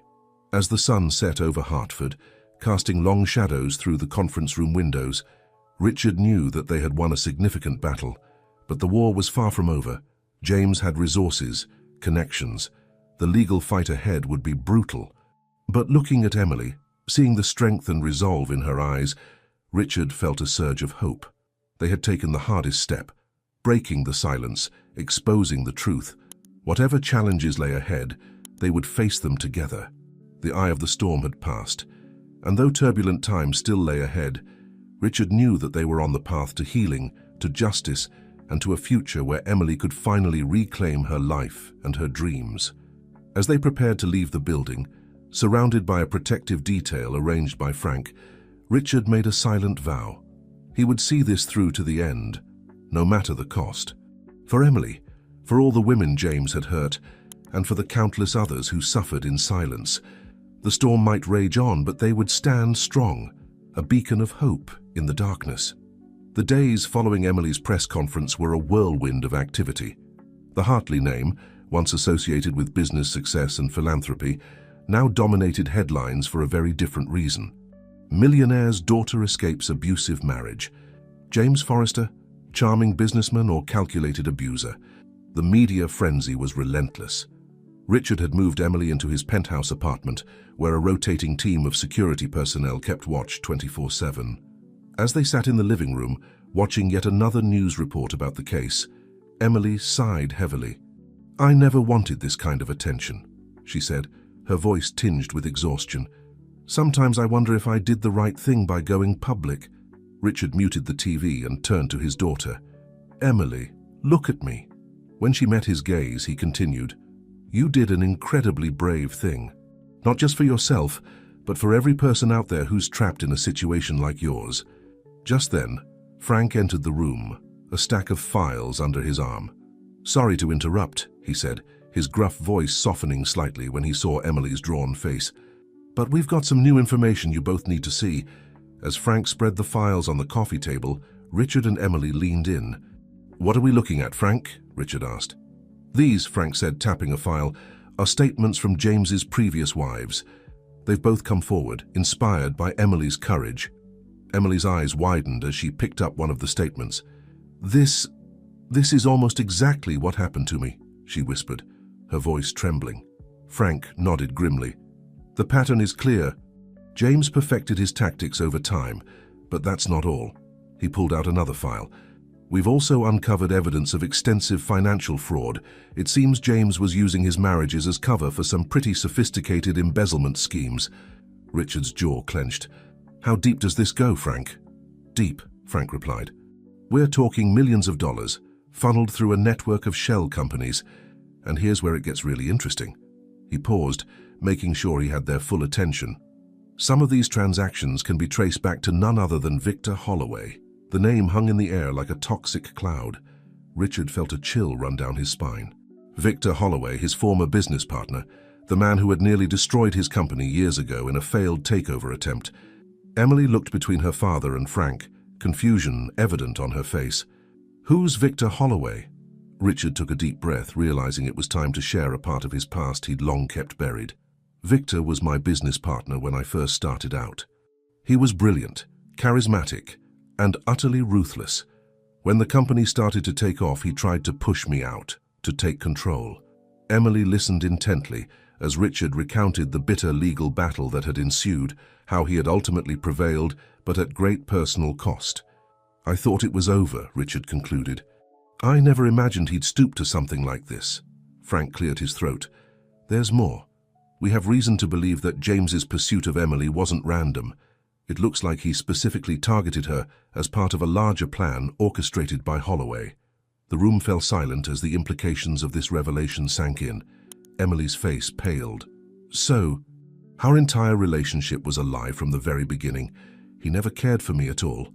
Richard reached out, taking Emily's hand in his. Emily, listen to me. None of this is your fault. You were a pawn in their game, but you're the one who had the strength to break free. Emily nodded slowly, tears welling in her eyes. I feel so stupid. How could I not have seen it? You're not stupid, Emily, Frank interjected, his usually gruff voice gentle. James and Holloway are master manipulators. They've been playing this game for years. As they continued to pore over the files, a plan began to take shape. With the evidence they now had, they could not only build a case against James, but potentially bring down Holloway's entire operation. It won't be easy, Frank warned. Holloway has connections in high places. He'll fight dirty. Richard's eyes hardened with determination. So will we. It's time to end this, once and for all. As the day wore on, they strategized, made calls, and prepared for the legal battle ahead. Emily, though still shaken by the revelations, threw herself into the work. Richard watched with pride as his daughter's strength and resilience shone through. That night, as a storm raged outside the penthouse windows, Richard found Emily standing in the darkened living room, staring out at the city lights below. "Penny for your thoughts?" he asked softly. Emily turned, a small smile on her face. "I was just thinking about Mum, about how proud she'd be of us for fighting back." Richard felt a lump form in his throat. Emily's mother, his beloved wife, had passed away when Emily was just a teenager. "She would be incredibly proud of you, Em, just as I am." Emily leaned into her father's embrace. "Dad, I'm scared," she admitted, "but I'm also excited. Is that weird? For the first time in years, I feel like I'm actually living, not just existing." Richard hugged her tighter. "It's not weird at all, sweetheart. It's a sign that you're healing, that you're reclaiming your life." As they stood there, father and daughter united against the storm, both outside and in their lives, Richard felt a renewed sense of purpose. The road ahead would be challenging, fraught with legal battles and emotional hurdles, but they would face it together. The echoes of the past, James's previous victims, Holloway's long-held grudge, had resurfaced, threatening to overwhelm them. But Richard knew that these echoes also held the key to their victory. By confronting the past, they would secure a better future, not just for Emily, but for all those who had suffered at the hands of men like James and Holloway. As the storm outside began to subside, Richard made a silent vow. He would see this through to the end, no matter the cost. For Emily, for the memory of his wife, and for the countless others who had been silenced by abuse and manipulation. The battle was far from over, but with each passing day, with each small victory, they were one step closer to justice. And in that moment, watching his daughter stand tall and unbroken, Richard knew that they had already won the most important fight of all, the fight for Emily's freedom and self-worth. The echoes of the past would not define their future. Instead, they would use those echoes to build a symphony of justice, hope, and healing. The following weeks were a blur of legal meetings, strategy sessions, and emotional ups and downs. Emily, determined to take an active role in building the case against James and Holloway, threw herself into the work with a fervor that both impressed and concerned Richard. One crisp autumn morning, as golden leaves swirled outside the windows of Richard's home office, the core team gathered for an update. Frank Blackwood stood at the head of the table, his weathered face grim as he addressed the group. "All right, folks, here's where we stand," he began, spreading out a series of documents. "We've got solid evidence of James's financial fraud, corroborating statements from his previous wives, and a paper trail linking several shell companies to Holloway's main business interests." DA Sarah Pearson, who had become a staunch ally, nodded approvingly. "It's a strong case, but Holloway's legal team is already moving to discredit our witnesses and suppress key evidence." Emily, who had been quietly taking notes, looked up. "What about the other women? James's ex-wives and the others we've found? Are they safe?" Frank's expression softened slightly. "We've got protection details on all of them, Emily. But I won't lie to you. Holloway's people have been making threats, trying to scare them into silence. Richard watched as a range of emotions played across his daughter's face. Fear, anger, and finally, determination. "We can't let them win," Emily said, her voice steady. "Not after everything these women have been through." "We won't," Richard assured her, placing a comforting hand on her shoulder. "But we need to be prepared for a long, difficult fight." As the meeting continued, they discussed various strategies for countering Holloway's moves. Legal maneuvers, public relations campaigns, and even plans for personal security were all laid out in meticulous detail. Midway through the session, Frank's phone buzzed. He glanced at it, his brow furrowing. "Excuse me, I need to take this," he said, stepping out of the room. When he returned a few minutes later, his face was ashen. "We've got a problem," he announced. "One of our key witnesses, James's first wife, Sarah Thompson, she's gone missing." The room erupted in a flurry of questions and exclamations. Emily, her face pale, turned to Richard. "Dad, this is my fault. If I hadn't gone public, if I hadn't encouraged them to come forward—" "Stop right there," Richard said firmly. "This is not your fault, Emily. This is Holloway showing his true colors. And we're going to find Sarah and make sure she's safe." DA Pearson was already on her phone, coordinating with local law enforcement. Frank huddled with his team, mobilizing his network of contacts. In the midst of the chaos, Richard noticed Emily slip quietly out of the room. He found her in the kitchen, gripping the edge of the counter, her knuckles white. "Em?" he said softly, approaching her cautiously. Emily turned, her eyes brimming with unshed tears. "I thought I was doing the right thing, Dad. I thought by speaking out, I was helping others. But what if I've just put them in more danger?" Richard pulled her into a tight embrace. "Listen to me, sweetheart. You did do the right thing. Holloway and James, they thrive on silence and fear. By speaking out, you've given others the courage to do the same. And yes, it's dangerous, but staying silent was dangerous too." Emily nodded against his chest, taking a shaky breath. I know you're right. It's just overwhelming sometimes." "I know it is," Richard said, stroking her hair gently. "But you're not alone in this. We're all here fighting alongside you." As they stood there, finding strength in each other's presence, Frank appeared in the doorway. "We've got a lead on Sarah," he announced. "A neighbor reported seeing a suspicious van outside her house last night. We're tracking it now." Emily straightened, wiping her eyes. "What can I do to help?" Frank hesitated for a moment, then nodded. "Actually, there might be something. Sarah's sister has been trying to reach her. She might be more comfortable talking to you, Emily, if you're up for it, of course." Emily took a deep breath, squaring her shoulders. "I'm up for it. Let's do this." As they made their way back to the office, Richard marveled at his daughter's resilience. The Emily of just a few months ago would have crumbled under this pressure. But now, despite her fears and doubts, she was standing tall, ready to fight, not just for herself, but for others. The next few hours were tense as they worked to locate Sarah. Emily spent much of that time on the phone with Sarah's sister, offering comfort and gathering potentially useful information. Her natural empathy and newfound strength shone through, and Richard couldn't help but feel a surge of pride. Finally, as the sun was setting, Frank burst into the room. "We've found her," he announced. "Sarah's safe. Local PD picked her up at a bus station 2 states over. Looks like she got spooked by some threats and decided to run." The relief in the room was palpable. Emily sank into a chair, exhausted but smiling. "Is she okay? Can I talk to her?" Frank nodded. "She's shaken up, but physically fine. And yes, she's asking to speak with you, Emily. Says you're the reason she found the courage to come forward in the first place." As Emily took the call in private, Richard pulled Frank aside. "How bad is it really, Frank?" "Holloway's playing hardball." Frank's expression was grim. "It's bad, Richard. Holloway's desperate, and a desperate man is dangerous. We need to be prepared for anything." Richard nodded, his jaw set with determination. "Then we'll be ready. Whatever it takes, we're seeing this through." As the day drew to a close and the team began to disperse, Richard found Emily standing by the window, phone still in hand, a thoughtful expression on her face. "Everything okay, sweetheart?" he asked.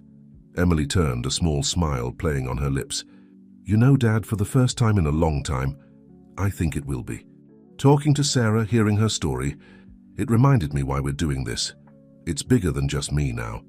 Richard pulled her into a side hug. "It always was, Em. You just needed to find your voice again."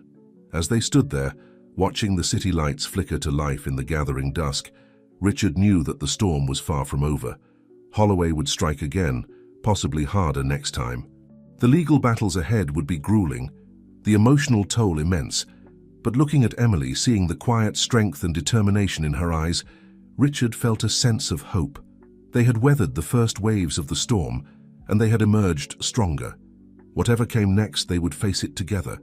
The gathering storm might rage on, but they had found their anchor in each other, and in the righteous cause they fought for. And in that moment, as father and daughter stood united against the encroaching darkness, Richard knew that they had already won the most important battle of all, the battle for Emily's spirit, for her future, and for the hope of all those who had suffered in silence for too long. The storm might gather, but they would stand firm, a beacon of light and hope in the darkness. As the legal proceedings against James Forrester and Victor Holloway intensified, the pressure on Emily and Richard Hartley grew exponentially. The media circus showed no signs of abating, and each day seemed to bring a new challenge or setback. One rainy afternoon, Emily sat in her father's study, poring over depositions and financial records. The strain of the past few weeks was evident in the dark circles under her eyes and the tension in her shoulders. Richard watched her from the doorway, his heart heavy with concern.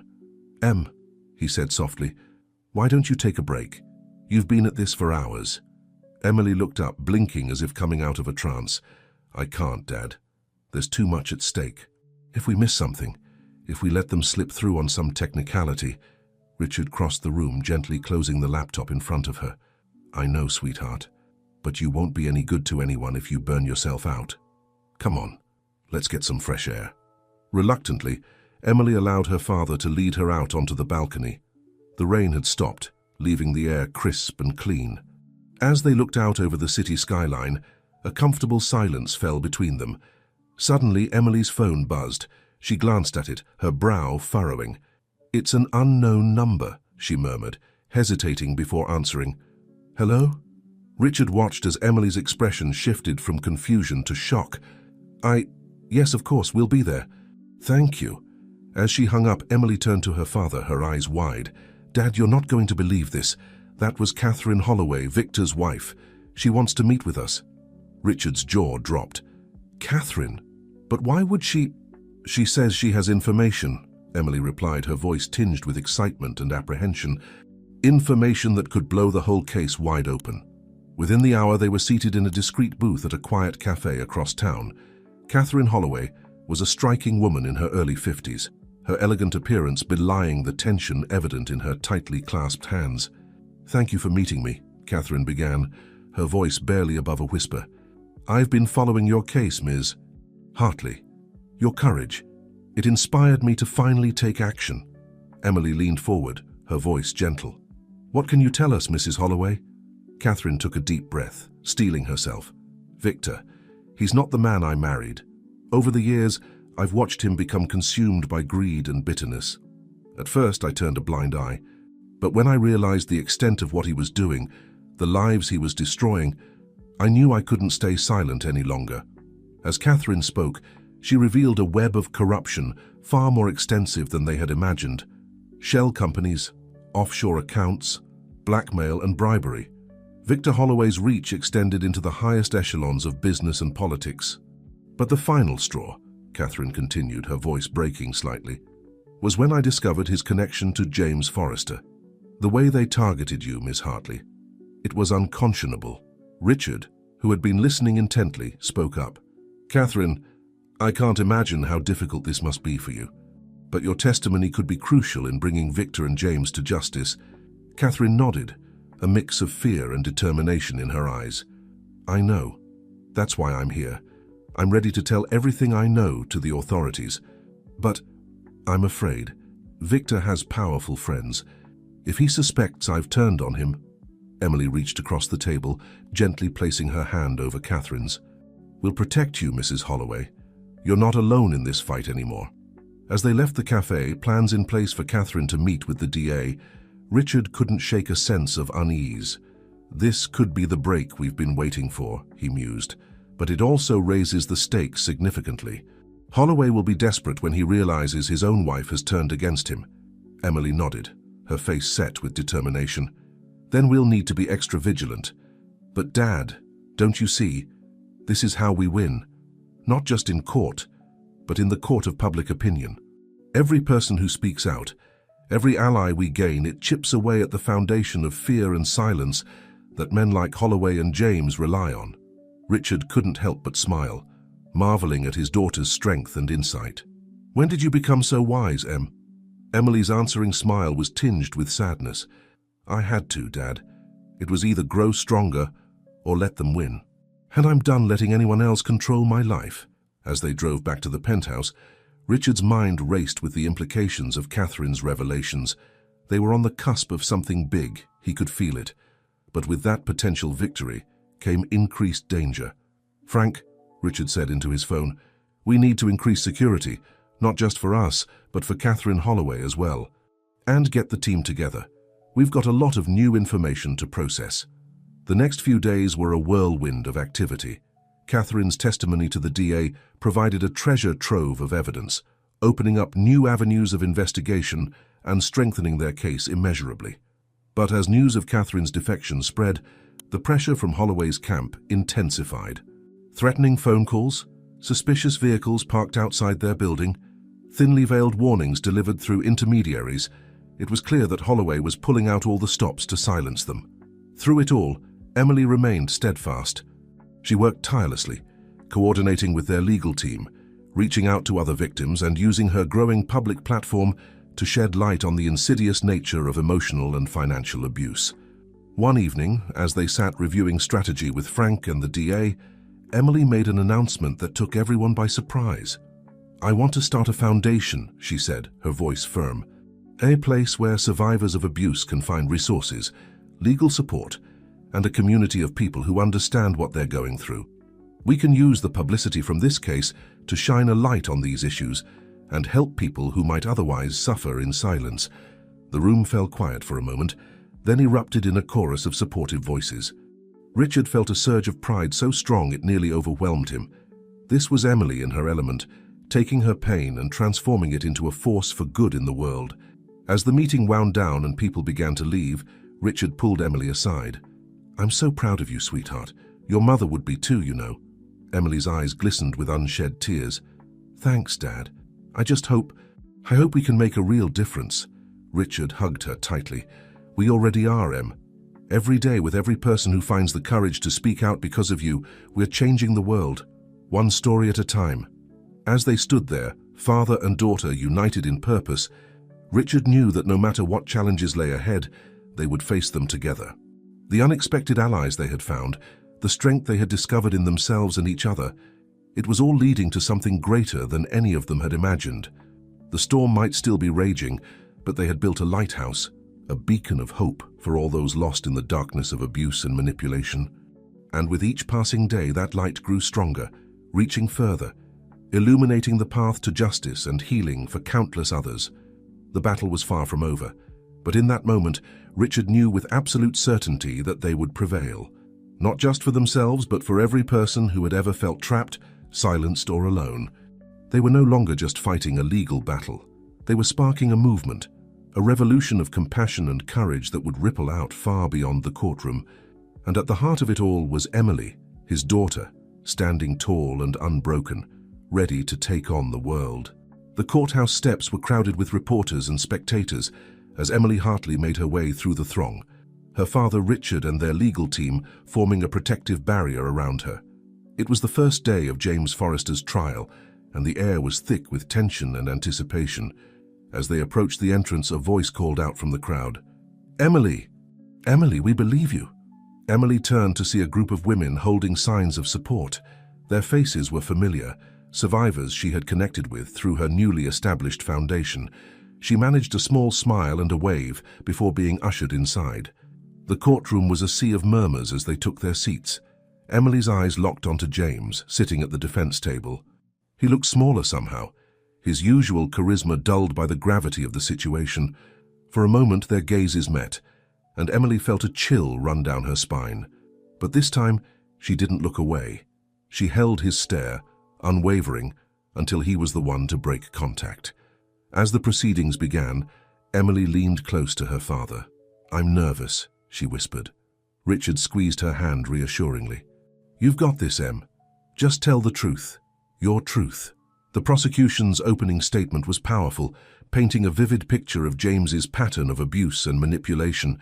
But it was when Emily took the stand that the true impact of their case became clear. With quiet strength, Emily recounted her experiences: the whirlwind romance, the gradual isolation, the emotional manipulation and financial control. Her voice never wavered, even as she described the darkest moments of her marriage. "Mr. Forrester didn't just take my money or my freedom," Emily concluded, her eyes sweeping the courtroom. "He tried to take my sense of self, but I'm here today to reclaim it and to ensure that he can never do this to anyone else." As Emily stepped down from the witness stand, she could feel the shift in the courtroom. The jurors' faces showed a mix of sympathy and outrage. Even some members of the press who had been skeptical at first were nodding in understanding. But James's defense team was ruthless. They brought up Emily's past relationships, questioned her mental state, and even suggested that she was part of a larger conspiracy to bring down James and Victor Holloway. It was during a particularly brutal cross-examination that an unexpected voice rang out from the gallery. "Objection!" All heads turned to see Catherine Holloway standing, her face flushed with anger. The judge, startled by this interruption, called for order. "Mrs. Holloway," the judge said sternly, "you are not a lawyer and cannot object. Please be seated or I'll have you removed from the courtroom." Catherine took a deep breath. "I apologize, Your Honor, but I can't sit silently while this young woman is attacked for telling the truth. I have information relevant to this case, and I'm willing to testify." The courtroom erupted in chaos. James's lawyers immediately moved for a mistrial, while the prosecution scrambled to capitalize on this unexpected turn of events. Through it all, Emily sat quietly, her eyes fixed on Catherine, a silent understanding passing between them. As the judge called a recess to deal with this new development, Richard leaned in close to Emily. "Are you okay, sweetheart?" Emily nodded, a small smile playing on her lips. "I'm more than okay, Dad. For the first time, I feel like we're really being heard." The next few days were a whirlwind of testimony. Catherine Holloway took the stand, revealing the extent of her husband's involvement in James's schemes. Financial experts presented evidence of the complex web of fraud that James had woven. And most powerfully, other survivors, James's previous wives and girlfriends, came forward to share their stories. With each testimony, each piece of evidence, Emily could see James's carefully constructed facade crumbling. The charming, successful businessman was revealed as a serial abuser and fraudster. But it wasn't until Victor Holloway himself was indicted and brought to trial that the full scope of their operation came to light. The courtroom was packed as Victor took the stand, his once imposing presence diminished by the weight of the evidence against him. As the prosecution laid out the charges, racketeering, fraud, conspiracy, Emily felt a mix of emotions: relief that the truth was finally coming out, anger at the lives that had been damaged, and a growing sense of purpose. During a break in the proceedings, Emily overheard two young women talking in the hallway.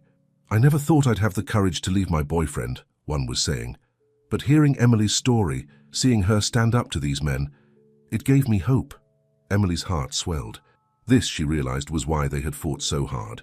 Not just for justice for themselves, but for every person who had ever felt trapped or silenced. As the trial neared its conclusion, Emily's foundation was flooded with calls and messages.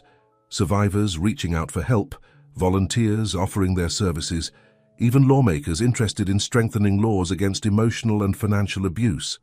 The night before the verdict was to be announced, Emily and Richard sat on the balcony of their penthouse looking out over the city. "Whatever happens tomorrow," Emily said softly, "I want you to know how grateful I am, Dad, for believing in me, for fighting alongside me." Richard pulled her into a tight hug. "Oh, Em, you're the one who did all the hard work. I'm just grateful I got my daughter back." As they sat there, the city lights twinkling below them, Emily felt a sense of peace wash over her. She thought of all the women and men who had reached out to her, all the lives that had been touched by their fight for justice. "You know," she mused, "when this all started, I thought I had lost everything. My marriage, my sense of self, my dreams for the future. But now I realize I've gained so much more. Purpose, strength, a whole community of survivors and allies. Richard nodded, his eyes glistening with unshed tears. You've always had that strength inside you, Em. You just needed to rediscover it. As the night deepened, father and daughter sat in companionable silence, each lost in their own thoughts. The journey had been long and painful, but it had led them here, to a place of healing, of purpose, of hope. Tomorrow would bring its own challenges. The verdict, whatever it might be, would be just one more step in their ongoing fight for justice. But Emily knew now that she was ready to face whatever came next. She was no longer a victim, no longer defined by what had been done to her. She was a survivor, a warrior, a beacon of hope for others. And with her father by her side and a growing army of allies behind her, she felt ready to take on the world.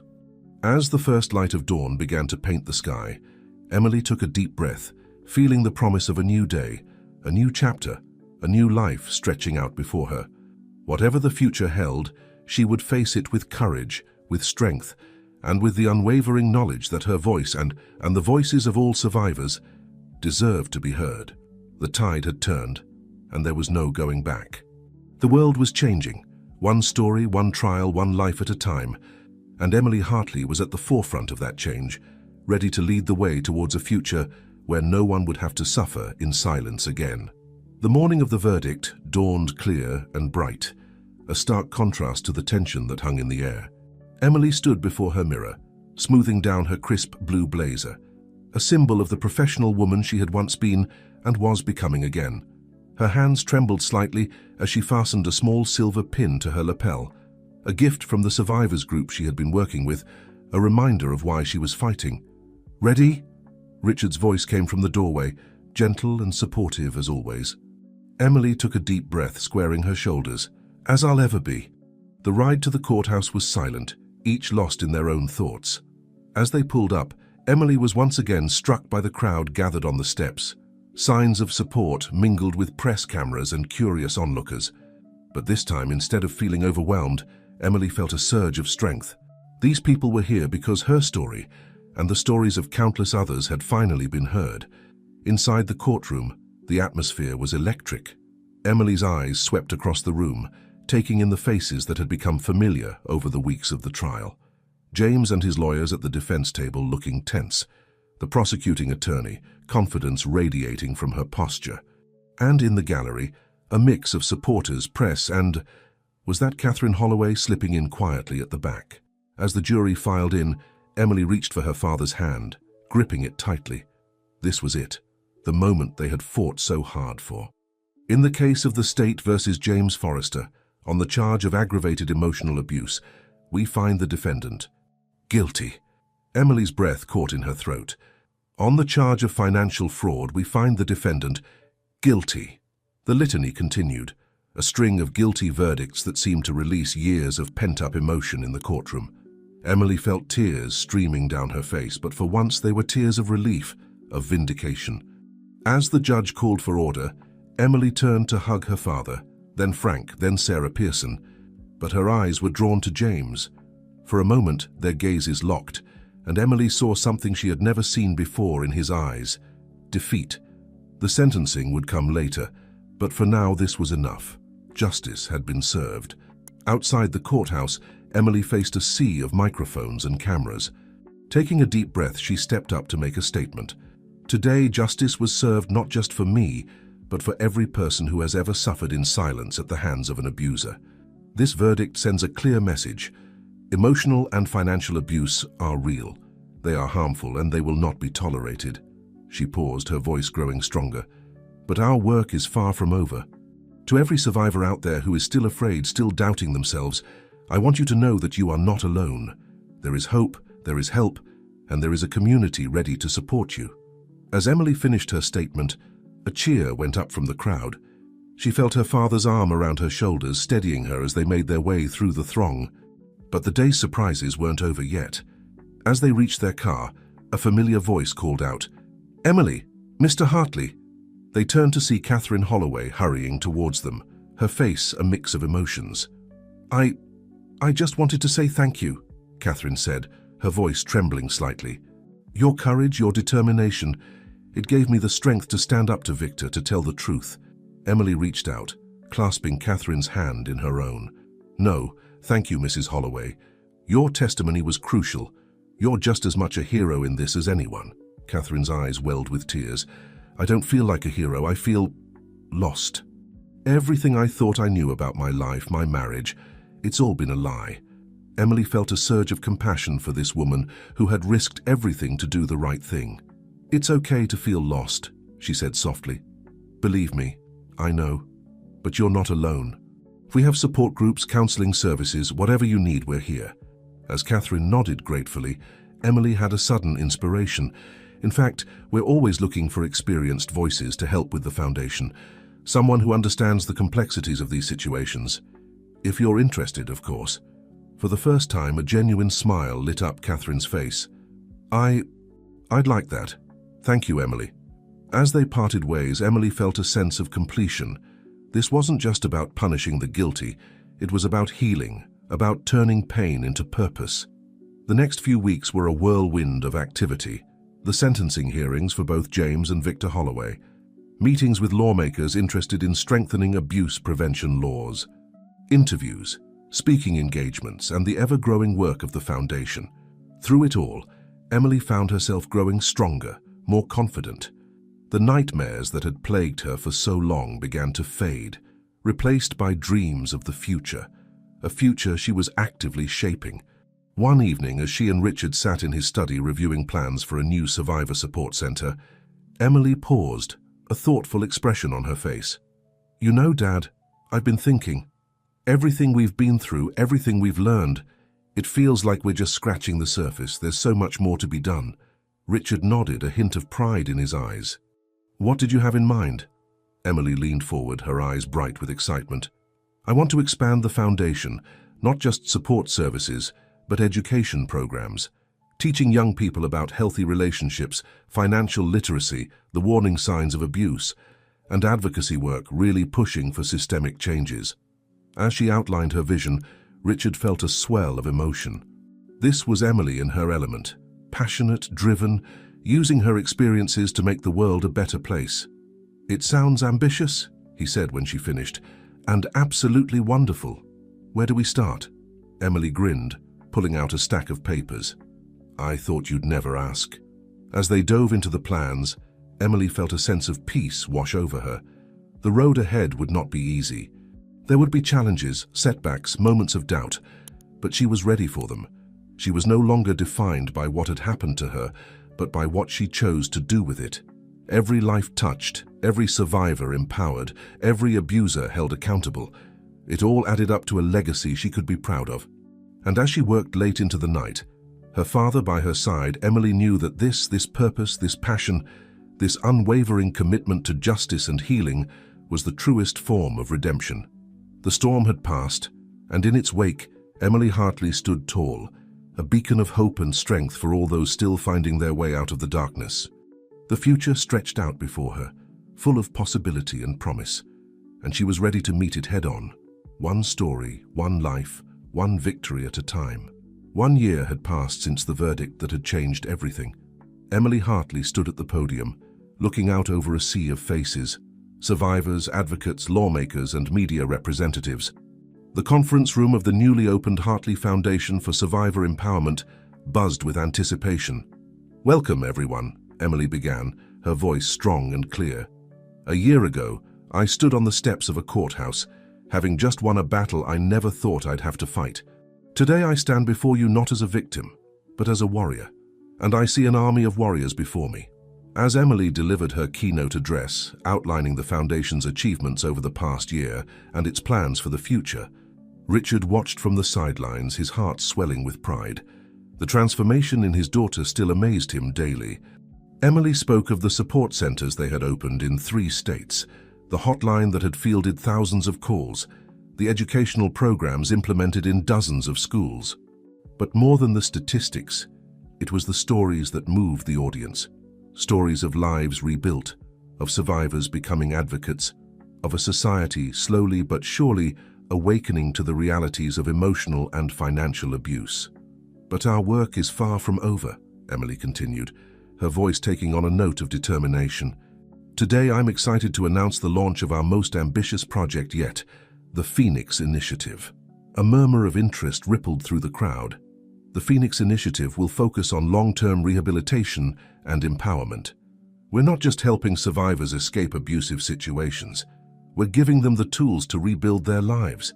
Financial literacy programs, career counseling, legal aid, and ongoing therapeutic support. We're partnering with businesses to create job opportunities, with universities to offer scholarships, and with lawmakers to push for stronger protective legislation. As Emily detailed the initiative, Richard couldn't help but reflect on the journey that had brought them here. The pain, the fear, the moments of despair, all transformed into this force for good. He thought of James now serving his sentence, and of Victor Holloway awaiting trial. Their actions had caused so much harm, but in the end, they had unknowingly sparked a movement far more powerful than their schemes. After the presentation, as Emily moved through the crowd, shaking hands and exchanging words of encouragement, she found herself face to face with a familiar figure, Catherine Holloway. "That was inspiring, Emily," Catherine said, her eyes bright with unshed tears. "I never imagined, when I first reached out to you, I was so lost. And now look at all of this." Emily squeezed Catherine's hand warmly. "None of this would have been possible without your courage, Catherine. How are you doing?" Catherine's smile was tinged with sadness, but also hope. "It's been a challenging year, I won't lie. The divorce, the legal proceedings, rebuilding my life. But working with the foundation, helping other women who've been through similar experiences, it's given me purpose." As they chatted, Emily was struck by how far they had both come. Catherine, once trapped in a marriage built on lies, was now one of the Foundation's most valuable advisors, bringing insight and empathy to their programs. The conference continued late into the evening, with breakout sessions, networking opportunities, and strategy meetings. As things were winding down, Emily found a quiet moment with her father on the building's rooftop garden. "So," Richard said, handing her a cup of coffee, "how does it feel? A year ago, we were just talking about starting a small support group. Now look at all this." Emily took a sip, looking out over the city lights. "It feels right. Like this is what I was always meant to do in a way. But Dad, I couldn't have done any of this without you." Richard put an arm around her shoulders. "Oh, I think you could have, but I'm glad I got to be part of it. Your mother would be so proud of you, Em." They stood in comfortable silence for a moment, both lost in thought. Then Emily spoke again, her voice thoughtful.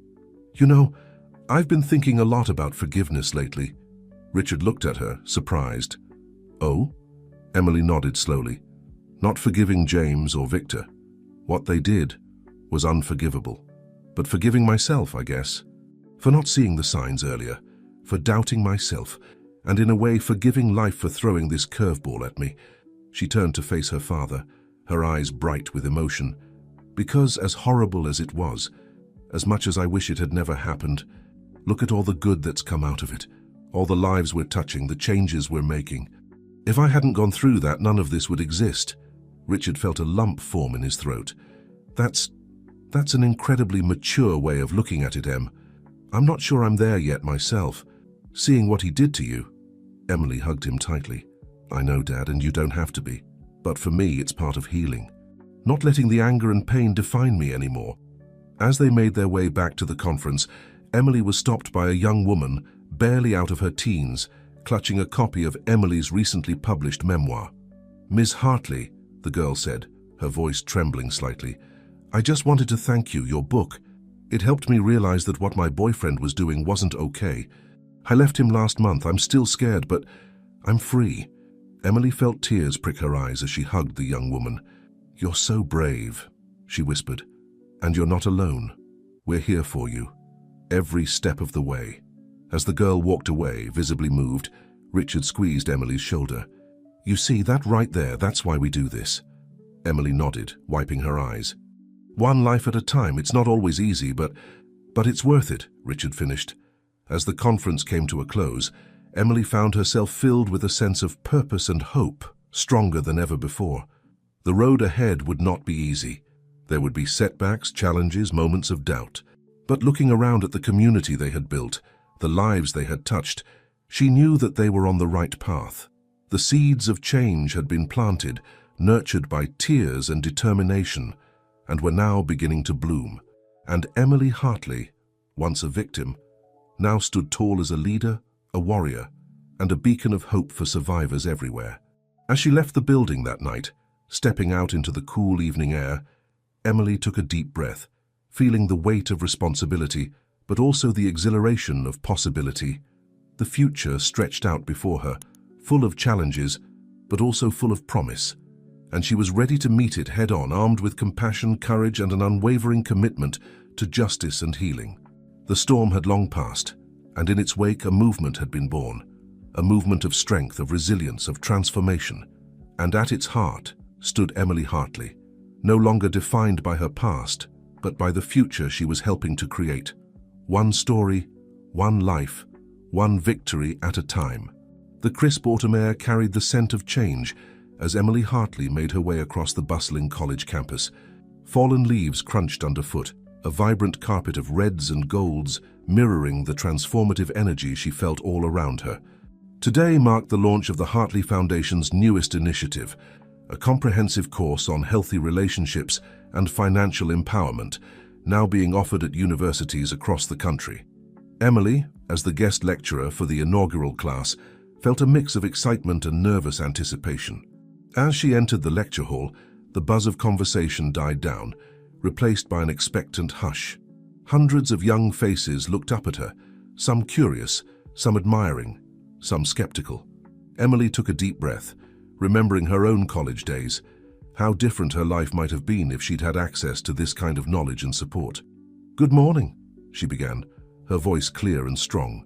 "I'm Emily Hartley, and I'm here to talk to you about something that isn't often discussed in academic settings, but that will impact every aspect of your lives: the dynamics of healthy relationships and financial independence." As Emily launched into her lecture, weaving personal anecdotes with hard data and practical advice, she could see the impact of her words rippling through the audience. Pens scribbled furiously in notebooks, heads nodded in recognition, and here and there she caught glimpses of tears quickly wiped away. Financial abuse, Emily explained, is often the invisible chain that keeps people trapped in toxic relationships. Understanding your own worth, both emotionally and financially, is the first step towards true independence. After the lecture, as students lined up to ask questions and share their own stories, Emily felt a renewed sense of purpose. This was why she did what she did, to plant seeds of awareness and empowerment in young minds, hopefully sparing them the pain she had endured. One young woman lingered after the others had gone, fidgeting nervously with the strap of her backpack. "Miss Hartley," she said softly, I think I might be in a situation like you described. My boyfriend, he controls all our money, tells me I'm not good with finances. I'm scared to leave because I don't know how I'll support myself." Emily's heart went out to the girl. She gently led her to a quiet corner of the hall. "First of all, I want you to know that you're incredibly brave for recognizing the situation and speaking up. That's the hardest step. Now, let's talk about some resources and options." By the time they finished talking, the young woman stood a little straighter, hope shining in her eyes. Emily watched her walk away, feeling a mixture of sadness for what the girl was going through and pride in her courage to seek help. As Emily left the campus, her phone buzzed with a message from her father. "Great news, Em. The Phoenix Initiative just got approved for federal funding. We're going national." Emily's heart soared. The Phoenix Initiative, their program for long-term survivor support and rehabilitation, had been her passion project for the past year. This funding would allow them to reach so many more people, to make a real, lasting difference on a national scale. That evening, as Emily shared the news with her team at their weekly meeting, the energy in the room was electric. Catherine Holloway, now a key advisor for the foundation, raised her glass in a toast. "To Emily," she said, her voice thick with emotion, "who turned her pain into purpose and showed us all the true meaning of resilience." As cheers and applause filled the room, Emily felt overwhelmed with gratitude. She looked around at the faces of her team, survivors, advocates, experts in various fields, all united in their commitment to breaking the cycle of abuse and empowering others. Later that night, as Emily sat in her office reviewing plans for the initiative's expansion, a familiar voice came from the doorway. Burning the midnight oil again, Em? She looked up to see her father, Richard, leaning against the doorframe, a mixture of pride and concern on his face. Emily smiled, stretching her tired muscles. Just excited about the possibilities, Dad. With this funding, we can open support centers in every state, expand our educational programs, offer more comprehensive legal aid. Richard came in, settling into the chair across from her desk. It's amazing what you've built here. But Em, don't forget to take care of yourself too. You can't pour from an empty cup, you know. Emily nodded, recognizing the truth in her father's words. I know, Dad. It's just, sometimes I feel like there's so much more to do, so many people still suffering in silence. Richard reached across the desk, taking her hand in his. And you're making a difference every single day. But this is a marathon, not a sprint. The movement you've started, it's bigger than just you now. It'll keep going even if you take a day off now and then. As they sat there, father and daughter united in purpose, Emily felt a wave of emotion wash over her. She thought of how far they'd come, of the battles they'd fought and the victories they'd won. But more than that, she thought of the lives they'd touched, the ripples of hope spreading out from every action, every word, every small act of kindness and courage. You know, Emily said softly, sometimes I still can't believe this is my life, that something so positive could come out of such a dark time. Richard squeezed her hand.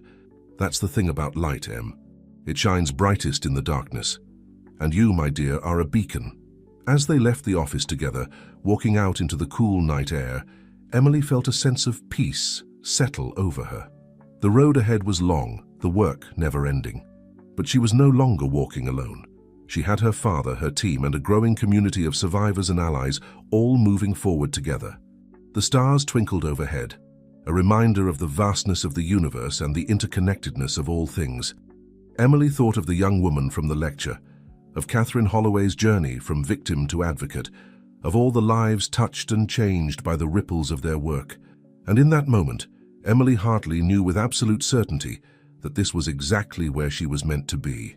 Not defined by her past, but inspired by it. Not limited by her experiences, but empowered by them. A warrior, a leader, a voice for the voiceless. As she and Richard walked toward their car, Emily's mind was already racing with new ideas, new projects, new ways to reach out and make a difference. The journey wasn't over. In many ways, it was just beginning.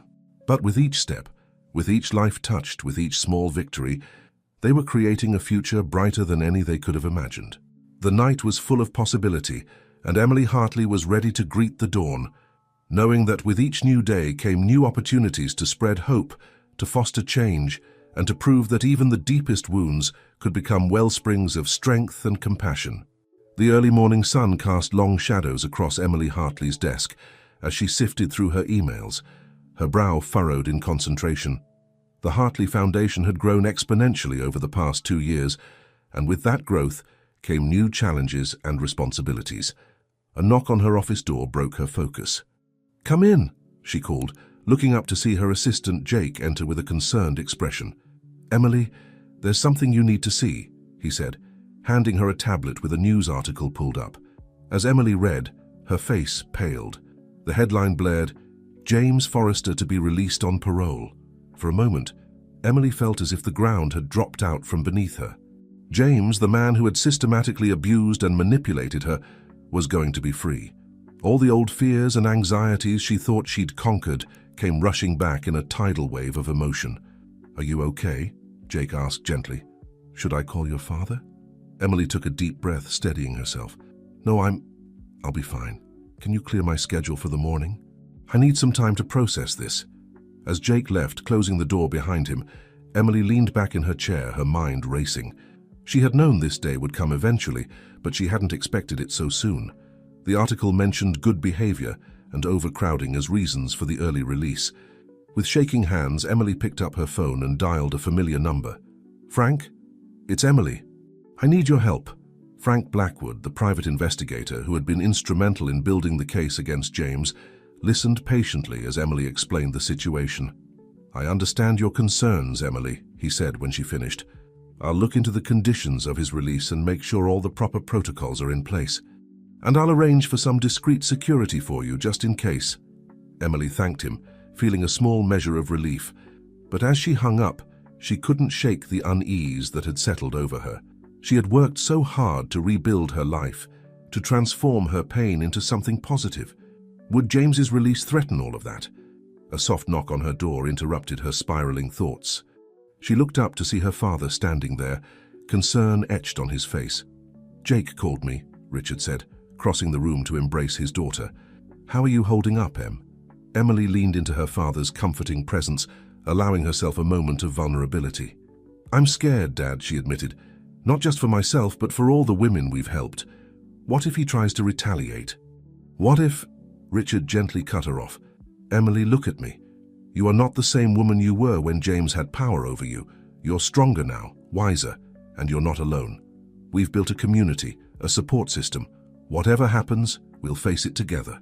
As Emily nodded, wiping away a stray tear, her phone buzzed with a text. It was from Catherine Holloway. "Just heard the news. Meeting at my place tonight. Bringing the whole team. We've got your back, Emily." A small smile tugged at Emily's lips as she showed the message to her father. "See," Richard said, "you've got an army behind you now." That evening, Emily found herself surrounded by her closest allies in Catherine's cozy living room. Frank was there, along with Sarah Pearson, the DA who had prosecuted James.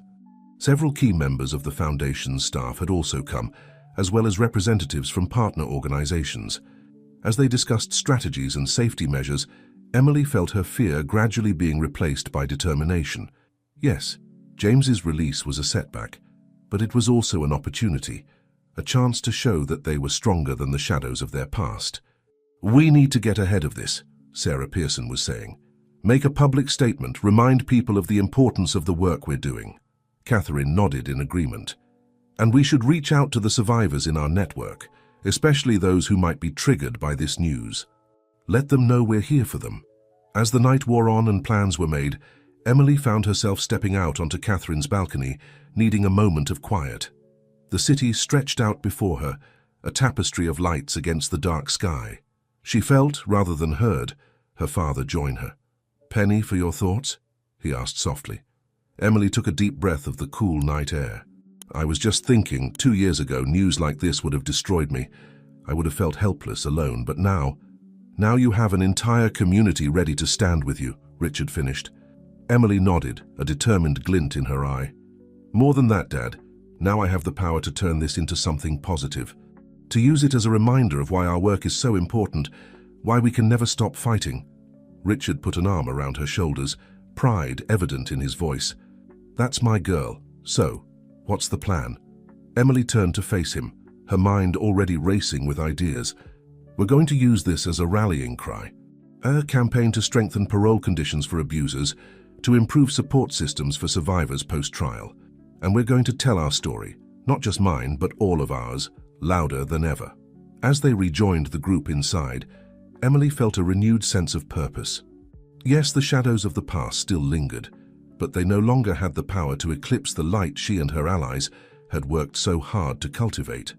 In the days that followed, Emily threw herself into action. Press conferences were held, opinion pieces were written, and a new initiative was launched to address the gaps in the justice system that allowed for early releases like James's. The Foundation's hotline was busier than ever, with survivors reaching out for support and allies offering to help. Emily made sure to personally speak with as many callers as she could, drawing strength from their stories of resilience and courage. One evening, as Emily was preparing to leave the office after another long day, she received an unexpected visitor. It was Sarah Thompson, James's first wife, whom Emily had met during the trial. "I heard about James," Sarah said, her voice quiet but steady. "I wanted to see how you were doing, and to thank you." Emily ushered her in, curious. "Thank me? For what?" Sarah's eyes shimmered with unshed tears. "For giving me the courage to finally tell my story. For showing me that it's possible to not just survive, but to thrive. Seeing how you've turned your pain into this amazing foundation, it inspired me to start counseling other survivors in my community." As they talked, sharing experiences and hopes for the future, Emily felt a profound sense of connection. This was the true power of the work they were doing, not just helping individuals, but creating a network of support and empowerment that stretched far beyond the Foundation's official reach. Later that night, as Emily finally headed home, she felt a lightness in her step that had been missing since the news of James's release broke. The shadows of the past would always be there, she realized, but they didn't have to define the future. With each life touched, each story shared, each small victory won, they were creating a legacy of hope and resilience. And no matter what challenges lay ahead, Emily knew that she and the community she had helped build were ready to face them head-on. As she looked up at the starry sky, Emily whispered a quiet thank you to the universe, for the strength she had found, for the purpose she had discovered, and for the countless lives that had become intertwined with her own on this journey of healing and transformation. The road ahead might be uncertain, but Emily Hartley was no longer afraid of the shadows. She was too busy shining her own light, illuminating the path for others to follow, and proving that even the deepest wounds could become sources of immeasurable strength and compassion. The auditorium was packed to capacity, a sea of faces both young and old, all turned expectantly towards the stage. Emily Hartley stood in the wings, taking deep breaths to calm her nerves. This wasn't her first public speaking engagement, far from it, but today felt different. Today she was about to share the stage with someone she never thought she'd face again. As the moderator introduced the panel, Emily stepped out into the bright lights, smiling and waving to the audience. She took her seat, and then from the opposite side of the stage, he appeared. James Forrester. A hush fell over the crowd as James made his way to his chair. He looked older, thinner, the confident swagger of his past self notably absent. As he sat down, his eyes met Emily's for a brief moment, and she saw something there she hadn't expected: remorse. The moderator, a respected journalist, began the session. Ladies and gentlemen, thank you for joining us for this unprecedented dialogue. Today we have with us Emily Hartley, founder of the Hartley Foundation for Survivor Empowerment, and James Forrester, recently released from prison. They're here to discuss the long-term impacts of emotional and financial abuse, the possibility of rehabilitation, and the path forward for both survivors and offenders. As the discussion began, Emily found herself speaking with a calm and clarity that surprised even her. She talked about her experiences, the work of the foundation, and the systemic changes needed to prevent abuse and support survivors. When it was James's turn to speak, his voice was low and halting. I want to start by saying that I'm deeply sorry for the pain I've caused, not just to Emily, but to all the women I've hurt over the years. My time in prison forced me to confront the person I was, the damage I've done. I know that sorry isn't enough, that it can never undo what I've done. But I'm committed to changing, to using my experiences to help prevent others from going down the same path. As the panel continued, Emily found herself engaged in a surreal but productive dialogue with the man who had once controlled every aspect of her life. They discussed the roots of abusive behavior, the importance of early intervention and education, and the need for comprehensive support systems for both survivors and reformed offenders. The audience listened in rapt attention, many taking notes, others nodding in understanding or wiping away tears. This wasn't just a discussion, it was a breakthrough, a bridge being built between two sides of a painful divide. Towards the end of the session, a young man in the audience stood up to ask a question. Mr. Forrester, given your past, why should anyone believe that you've really changed? How can you prove that this isn't just another manipulation? James nodded, acknowledging the validity of the question. You're right to be skeptical, he said. Words alone aren't enough. That's why, since my release, I've been working with a rehabilitative program for offenders. I'm not asking for forgiveness or trust. I'm simply committed to doing the work day by day, to become a better person, and to help prevent others from making the same terrible choices I did.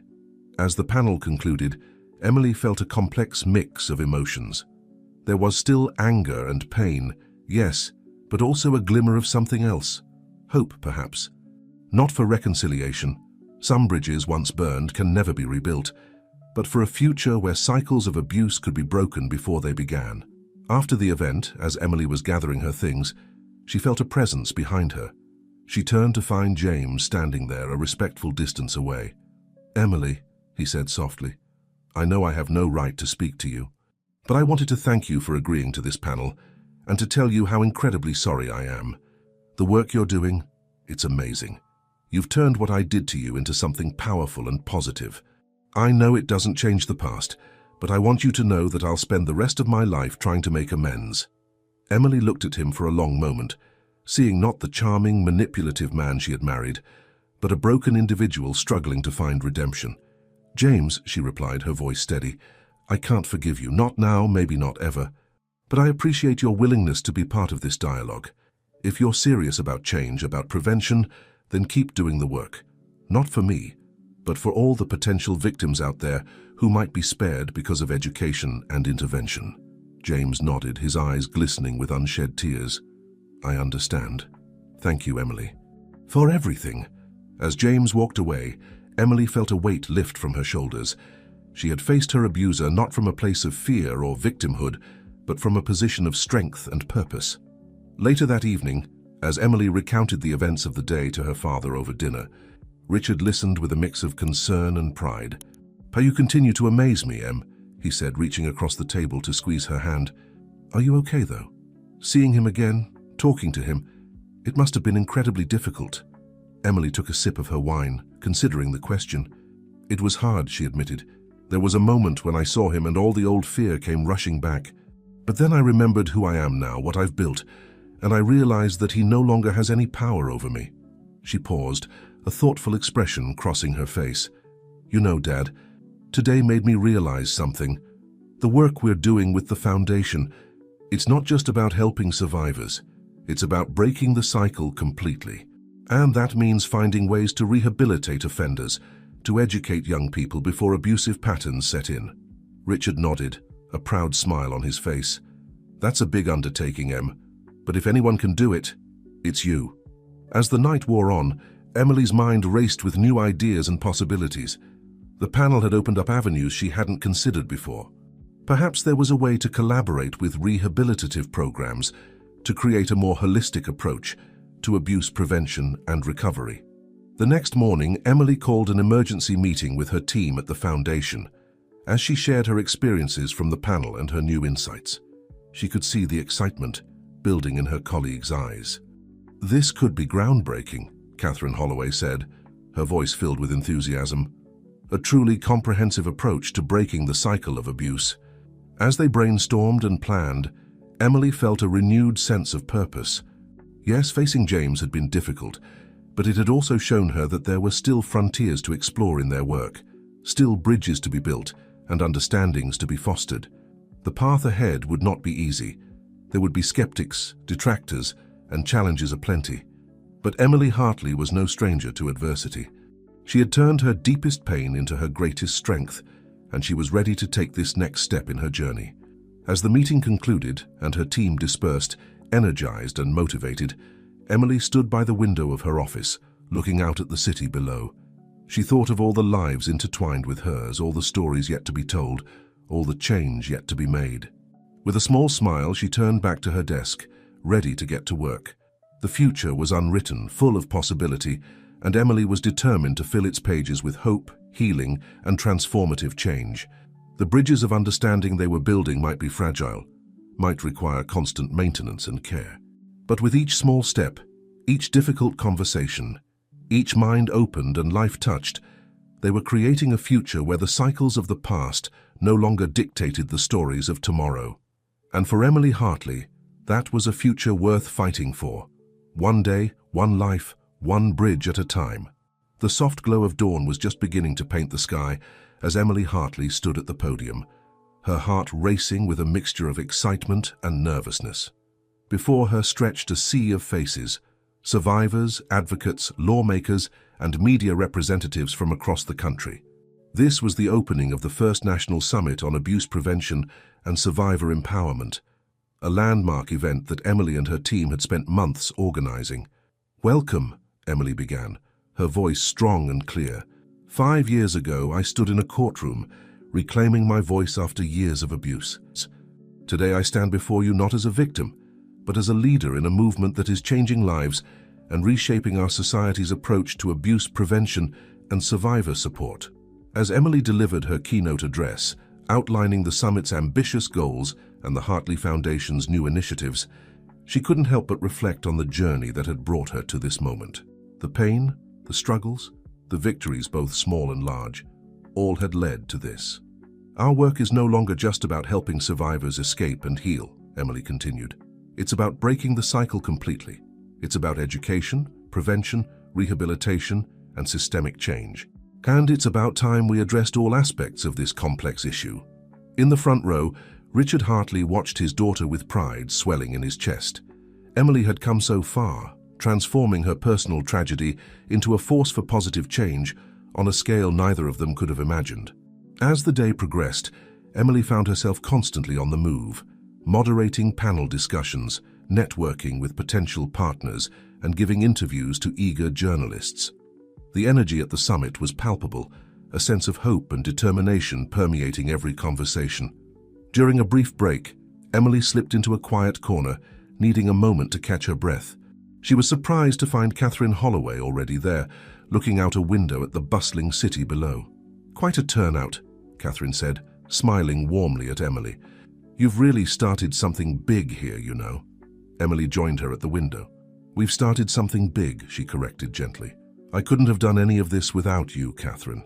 "Without all of you." Catherine's eyes misted over. "You know, when I first reached out to you and your father all those years ago, I was terrified. I thought my life was over, but look at us now." The two women shared a moment of understanding, both marveling at how far they had come. Their conversation was interrupted by Emily's assistant, Jake, looking flustered. "Emily, I'm so sorry to bother you, but there's a situation," he said, his voice low. "A group of protesters has gathered outside. They're saying our new rehabilitation programs are too soft on abusers." Emily and Catherine exchanged a look. This was a criticism they had anticipated, but it still stung. "I'll handle it," Emily said, straightening her jacket. "Catherine, can you take over the next panel for me?" As Emily made her way to the entrance, she could hear the chants of the protesters growing louder. Taking a deep breath, she stepped outside to face them. The crowd fell silent as Emily approached the makeshift podium that had been set up. She looked out at the sea of angry faces, understanding their pain and fear all too well. "I hear you," she began, her voice carrying across the plaza. "I understand your anger, your concern. I've lived it. But I'm here to tell you that the path to true change, to breaking the cycle of abuse once and for all, isn't through punishment alone." As Emily spoke, sharing her own story and the complex realities of abuse and rehabilitation, she could see the mood of the crowd slowly shifting. Not everyone was convinced, but seeds of understanding were being planted. "We're not excusing abusive behavior," Emily concluded. "We're working to prevent it from happening in the first place. And for those who have caused harm and truly want to change, we're providing a path to redemption that benefits all of society. Because every abuser we rehabilitate is countless potential victims saved." As she finished speaking, a tentative applause broke out. It wasn't universal, but it was a start. Emily invited the protest leaders to join the summit, to be part of the conversation rather than standing against it. Back inside, Emily was met by her father. "I saw what happened out there," Richard said, pulling her into a hug. "You handled it beautifully, Em." Emily leaned into her father's embrace, feeling a wave of emotion wash over her. "It's not always easy, Dad. Sometimes I wonder if we're doing the right thing, if we're making a real difference." Richard pulled back, looking his daughter in the eye. "Emily, look around you. This summit, the foundation, all the lives you've touched, you're not just making a difference, you're changing the world." As they rejoined the summit, Emily felt a renewed sense of purpose. The day continued with passionate discussions, groundbreaking proposals, and moments of profound connection between survivors and advocates from all walks of life. That evening, as the first day of the summit drew to a close, Emily found herself back at the podium, addressing the assembled crowd one last time. "Today, we've taken a significant step forward in our fight against abuse in all its forms," she said, her voice filled with emotion. "But our work is far from over. As we leave here tonight, let us carry with us the stories we've heard, the connections we've made, and the hope we've kindled." She paused, looking out at the faces before her. Some tear-streaked, some determined, all united in purpose. "Because that hope," Emily continued, her voice growing stronger, "that unwavering belief in the possibility of change, of healing, of a world free from the shadows of abuse, that is our most powerful weapon. It's what drives us forward, What gives us the strength to face each new challenge? As Emily concluded her speech, the room erupted in a standing ovation. The applause washed over her, not just a celebration of her words, but a collective affirmation of the movement they were all part of. Later that night, as Emily stood on the balcony of her hotel room, looking out at the city lights, she felt a profound sense of peace. The road ahead was still long, the challenges numerous, but she was no longer walking alone. She thought of all the lives intertwined with hers now, survivors finding their voice, advocates fighting for change, even former abusers working to reform. Each story, each connection, was a thread in the tapestry of transformation they were weaving together. As the cool night air brushed her face, Emily smiled to herself. She had come so far from that broken woman scrubbing floors in a desperate attempt to please an abusive husband. But more importantly, she had helped countless others find their own path to healing and empowerment. The echoes of her story, of her work, were rippling out far beyond what she could see or measure. And in that moment, Emily Hartley knew that this endless striving for a better world, this commitment to turning pain into purpose, this was her true calling. With renewed determination, she turned back to her laptop, already planning the next steps, the next initiative, the next life to be touched. The summit was just the beginning. The real work, the daily grind of changing hearts and minds, of supporting survivors and preventing future abuse, that was ongoing. But Emily was ready to face whatever challenges lay ahead, ready to keep building bridges, ready to keep shining a light into the darkness. Because with each life touched, each mind opened, each cycle broken, they were creating a future brighter than any they had dared to imagine. And that future was worth every struggle, every setback, every moment of doubt. For in the end, it was not just about Emily Hartley or the Hartley Foundation. It was about creating a world where everyone could live free from fear, where love did not come with conditions, and where the echoes of empowerment drowned out the whispers of abuse once and for all. The gentle hum of conversation filled the air as Emily Hartley made her way through the crowded ballroom. The annual Hartley Foundation Gala was in full swing, a glittering affair that brought together survivors, advocates, donors, and policymakers from across the country. As she navigated the sea of elegant gowns and tailored suits, Emily couldn't help but marvel at how far they had come. 6 years had passed since that fateful day when she had found the courage to leave James and reclaim her life. Now at 34, Emily stood at the helm of one of the most influential non-profit organizations in the country, a beacon of hope for survivors of abuse and a driving force for systemic change. "Emily!" a familiar voice called out. She turned to see Sarah Thompson, James's first wife, and now a valued member of the Foundation's advisory board, approaching with a bright smile. "The turnout this year is incredible. Have you seen the latest numbers?" Emily shook her head, intrigued. Sarah's eyes sparkled with excitement as she pulled out her tablet. "We've just crossed the $1 million mark in donations, and the night's not even half over." A wave of emotion washed over Emily. $1 million meant more shelters, more education programs, more lives changed. That's amazing, Sarah. Thank you for everything you've done to make this possible." As Sarah moved on to greet other guests, Emily found herself reminiscing about the journey that had led them here. The struggles, the victories, the moments of doubt and triumph, all had shaped the foundation into what it was today. Her reverie was interrupted by a tap on her shoulder. She turned to find her father, Richard, standing there with Catherine Holloway. "Em," Richard said, his voice tinged with excitement, "Catherine has some news I think you'll want to hear." Catherine, elegant as always in a deep purple gown, leaned in close. "I've just gotten word from my contacts in Washington, the Survivor Empowerment Act we've been pushing for. It's going to be brought to the floor for a vote next month." Emily's heart leapt. The Survivor Empowerment Act was a comprehensive piece of legislation they had been working on for years. If passed, it would revolutionize the way the legal system handled cases of emotional and financial abuse, providing stronger protections for survivors and harsher penalties for abusers. "Catherine, that's incredible news," Emily exclaimed, pulling the older woman into a hug. "We need to start mobilizing our supporters right away. Can you set up a meeting with the team first thing Monday morning?" As Catherine nodded and hurried off to make arrangements, Emily felt a familiar hand on her back. She turned to see Jake, her assistant and now the Foundation's head of operations, looking slightly flustered. "Emily, I'm sorry to interrupt, but there's a situation that needs your attention," he said, his voice low. "Remember that rehabilitation program we started last year? Well, one of the participants, it's James, he's here." Emily felt as if the air had been sucked out of the room. James? Here? She had known he was participating in one of their programs. It had been a controversial decision that had caused no small amount of debate within the organization, but she hadn't expected to see him, especially not tonight. Taking a deep breath to steady herself, Emily nodded to Jake. "Where is he?" Jake led her to a quiet corner of the ballroom where James stood, looking uncomfortable in a simple dark suit. As their eyes met, Emily was struck by how different he looked. Older, yes, but also humbler, the arrogance that had once defined him now notably absent.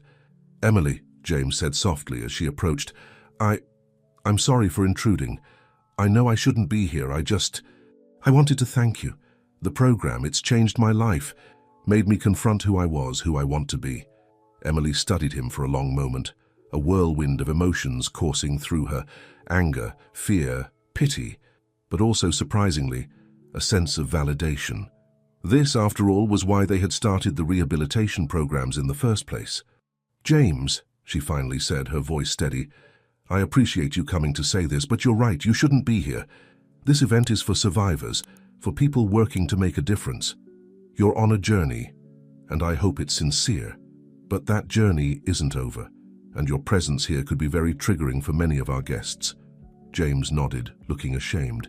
"You're right, of course. I'll leave right away. I wanted you to know that the work you're doing, it's not just helping survivors.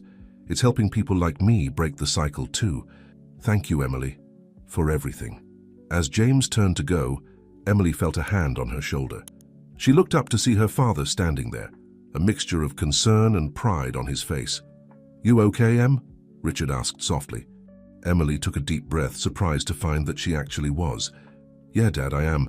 You know, seeing him like that, it just reinforces why we're doing all of this. It's not just about helping survivors heal. It's about changing the whole system, breaking the cycle at every level." Richard pulled her into a hug. "You continue to amaze me, sweetheart. Your mother would be so proud of you." As they rejoined the gala, Emily felt a renewed sense of purpose. The encounter with James, brief as it was, had reminded her of how far they had come and how much further they still had to go. The rest of the evening passed in a blur of speeches, toasts, and heartfelt conversations. As Emily took to the stage to deliver her closing remarks, she looked out over the sea of faces. Survivors, allies, and advocates, all united in their commitment to creating a better world. "6 years ago," she began, her voice strong and clear, "I stood in a courtroom reclaiming my voice after years of abuse. Today I stand before you not as a victim, but as a leader in a movement that is changing lives and reshaping our society." She paused, letting her gaze sweep across the room.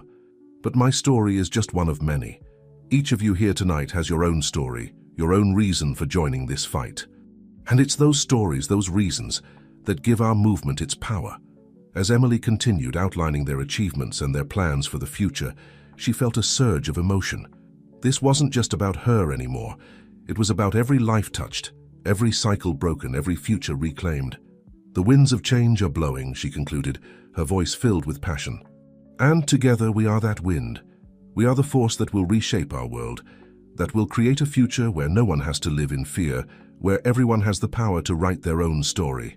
As applause filled the room, Emily felt a sense of peace wash over her.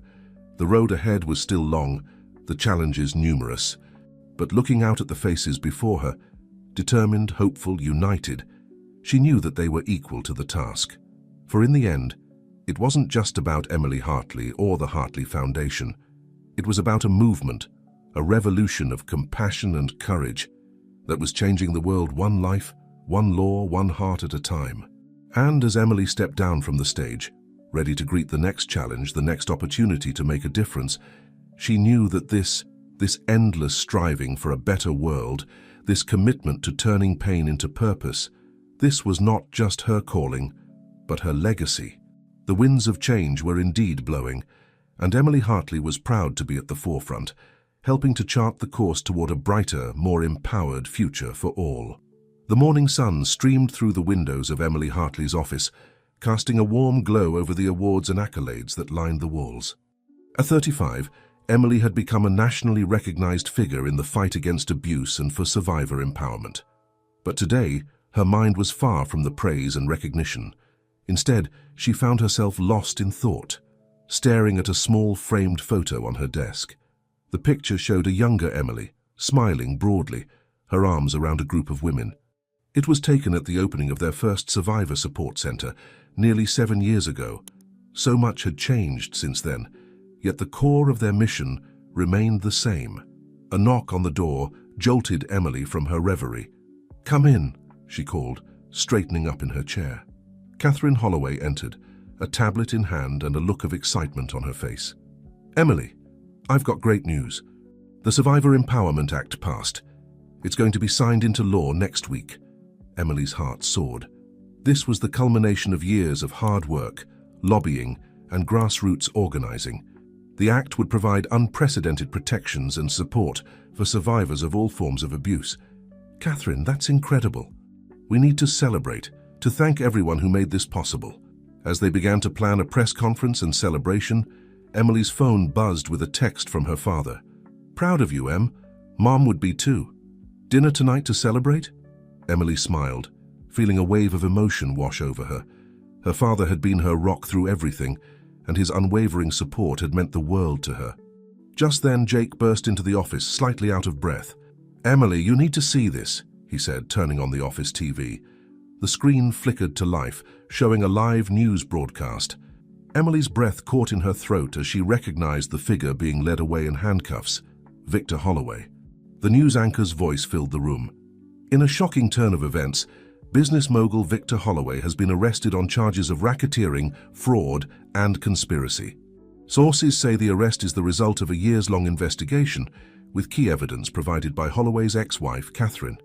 Emily turned to Catherine, who stood watching the broadcast with a mixture of sadness and relief on her face. "Catherine, I had no idea." Catherine nodded, her eyes never leaving the screen. "It was time," she said softly. "After everything we've accomplished, I couldn't let him continue to hurt people. It wasn't easy, but it was right." As the implications of this news sank in, Emily felt a strange sense of things coming full circle. Victor Holloway, the man who had orchestrated so much pain, who had been the shadowy figure behind James's manipulations, was finally facing justice. The rest of the day passed in a blur of phone calls, meetings, and press statements. By the time Emily left the office, the sun was setting, painting the sky in brilliant hues of orange and pink. She met her father at their favorite restaurant, a small Italian place they had been going to since she was a child. As they settled into their usual booth, Richard raised his glass in a toast. "To my incredible daughter," he said, his eyes shining with pride, "who took the worst moment of her life and turned it into a force for good that's changing the world." Emily clinked her glass against his, feeling a lump form in her throat. "I couldn't have done any of it without you, Dad." As they enjoyed their meal, Emily found herself reflecting on the journey that had brought her here. From the terrified woman scrubbing floors to please an abusive husband, to the leader of a national movement, it seemed almost unreal. "You know, Dad," she said, twirling pasta around her fork, "sometimes I still can't believe how much has changed, not just for me, but for so many others.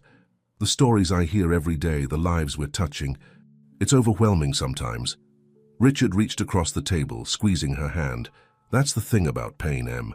When you find a way to transform it, to use it to help others, it becomes something powerful. You've created a legacy that will outlive us all." As they left the restaurant, Emily's phone buzzed with an email notification. It was from James. Her finger hovered over the delete button for a moment, before curiosity got the better of her. She opened it. "Emily, I heard about the Survivor Empowerment Act passing. I know my words don't mean much, but I wanted to say congratulations. What you've built, the lives you're changing, it's incredible. I'm continuing my work in the rehabilitation program, trying to make amends in whatever way I can. I know it doesn't erase the past, but I hope it helps prevent others from making the same terrible mistakes I did. Thank you for showing me that change is possible." Emily stared at the screen for a long moment, a complex mix of emotions washing over her. She didn't reply. Some bridges once burned could never be fully rebuilt, but the email served as a powerful reminder of how far they had all come. Later that night, as Emily stood on the balcony of her apartment, looking out over the city lights, she felt a profound sense of peace. The journey had been long and often painful, but it had led her to this moment, to a place where she could truly make a difference. She thought of all the lives intertwined with hers now, survivors finding their strength, advocates fighting for change, even former abusers working to reform. Each story, each connection, was a thread in the tapestry of transformation they were weaving together.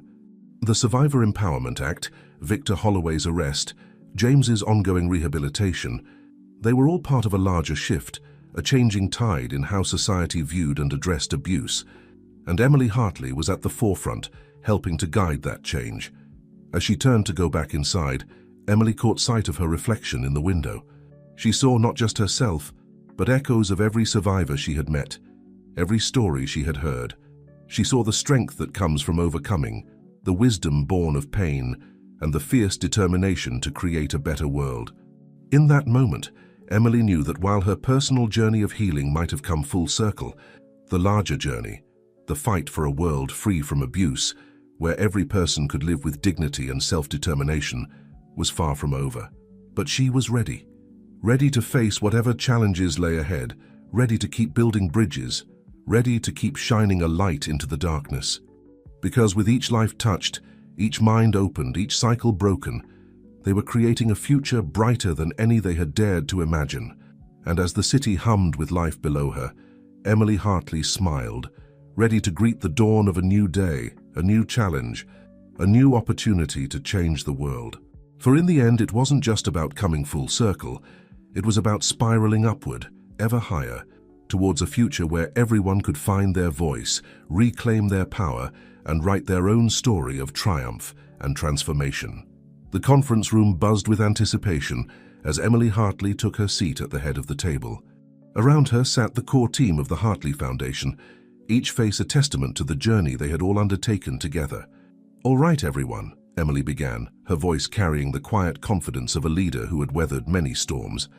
"We've achieved incredible things over the past few years, but we can't rest on our laurels. The Survivor Empowerment Act is law, but now comes the hard part: implementation and expansion." Catherine Holloway, her silver hair gleaming in the morning light, leaned forward. "I've been in touch with lawmakers in 3 more states who are interested in adopting similar legislation. We could be looking at a nationwide rollout within the next 2 years." Emily nodded, a small smile playing on her lips. "That's excellent news, Catherine. Jake, how are we looking on the education front?" Jake, now the Foundation's Director of Outreach, pulled up a series of graphs on the large screen. "Our school program has been a massive success. We're now in over 500 high schools across the country, teaching students about healthy relationships and financial independence. The feedback has been overwhelmingly positive." As the meeting continued, Emily felt a familiar surge of pride and determination. They had come so far, touched so many lives, but there was still so much to do. Suddenly, Sarah Thompson, who had been quietly taking notes, spoke up. "Emily, I think it's time we considered going international." A hush fell over the room. Emily leaned back in her chair, considering. "International? That's a big step, Sarah. What did you have in mind?"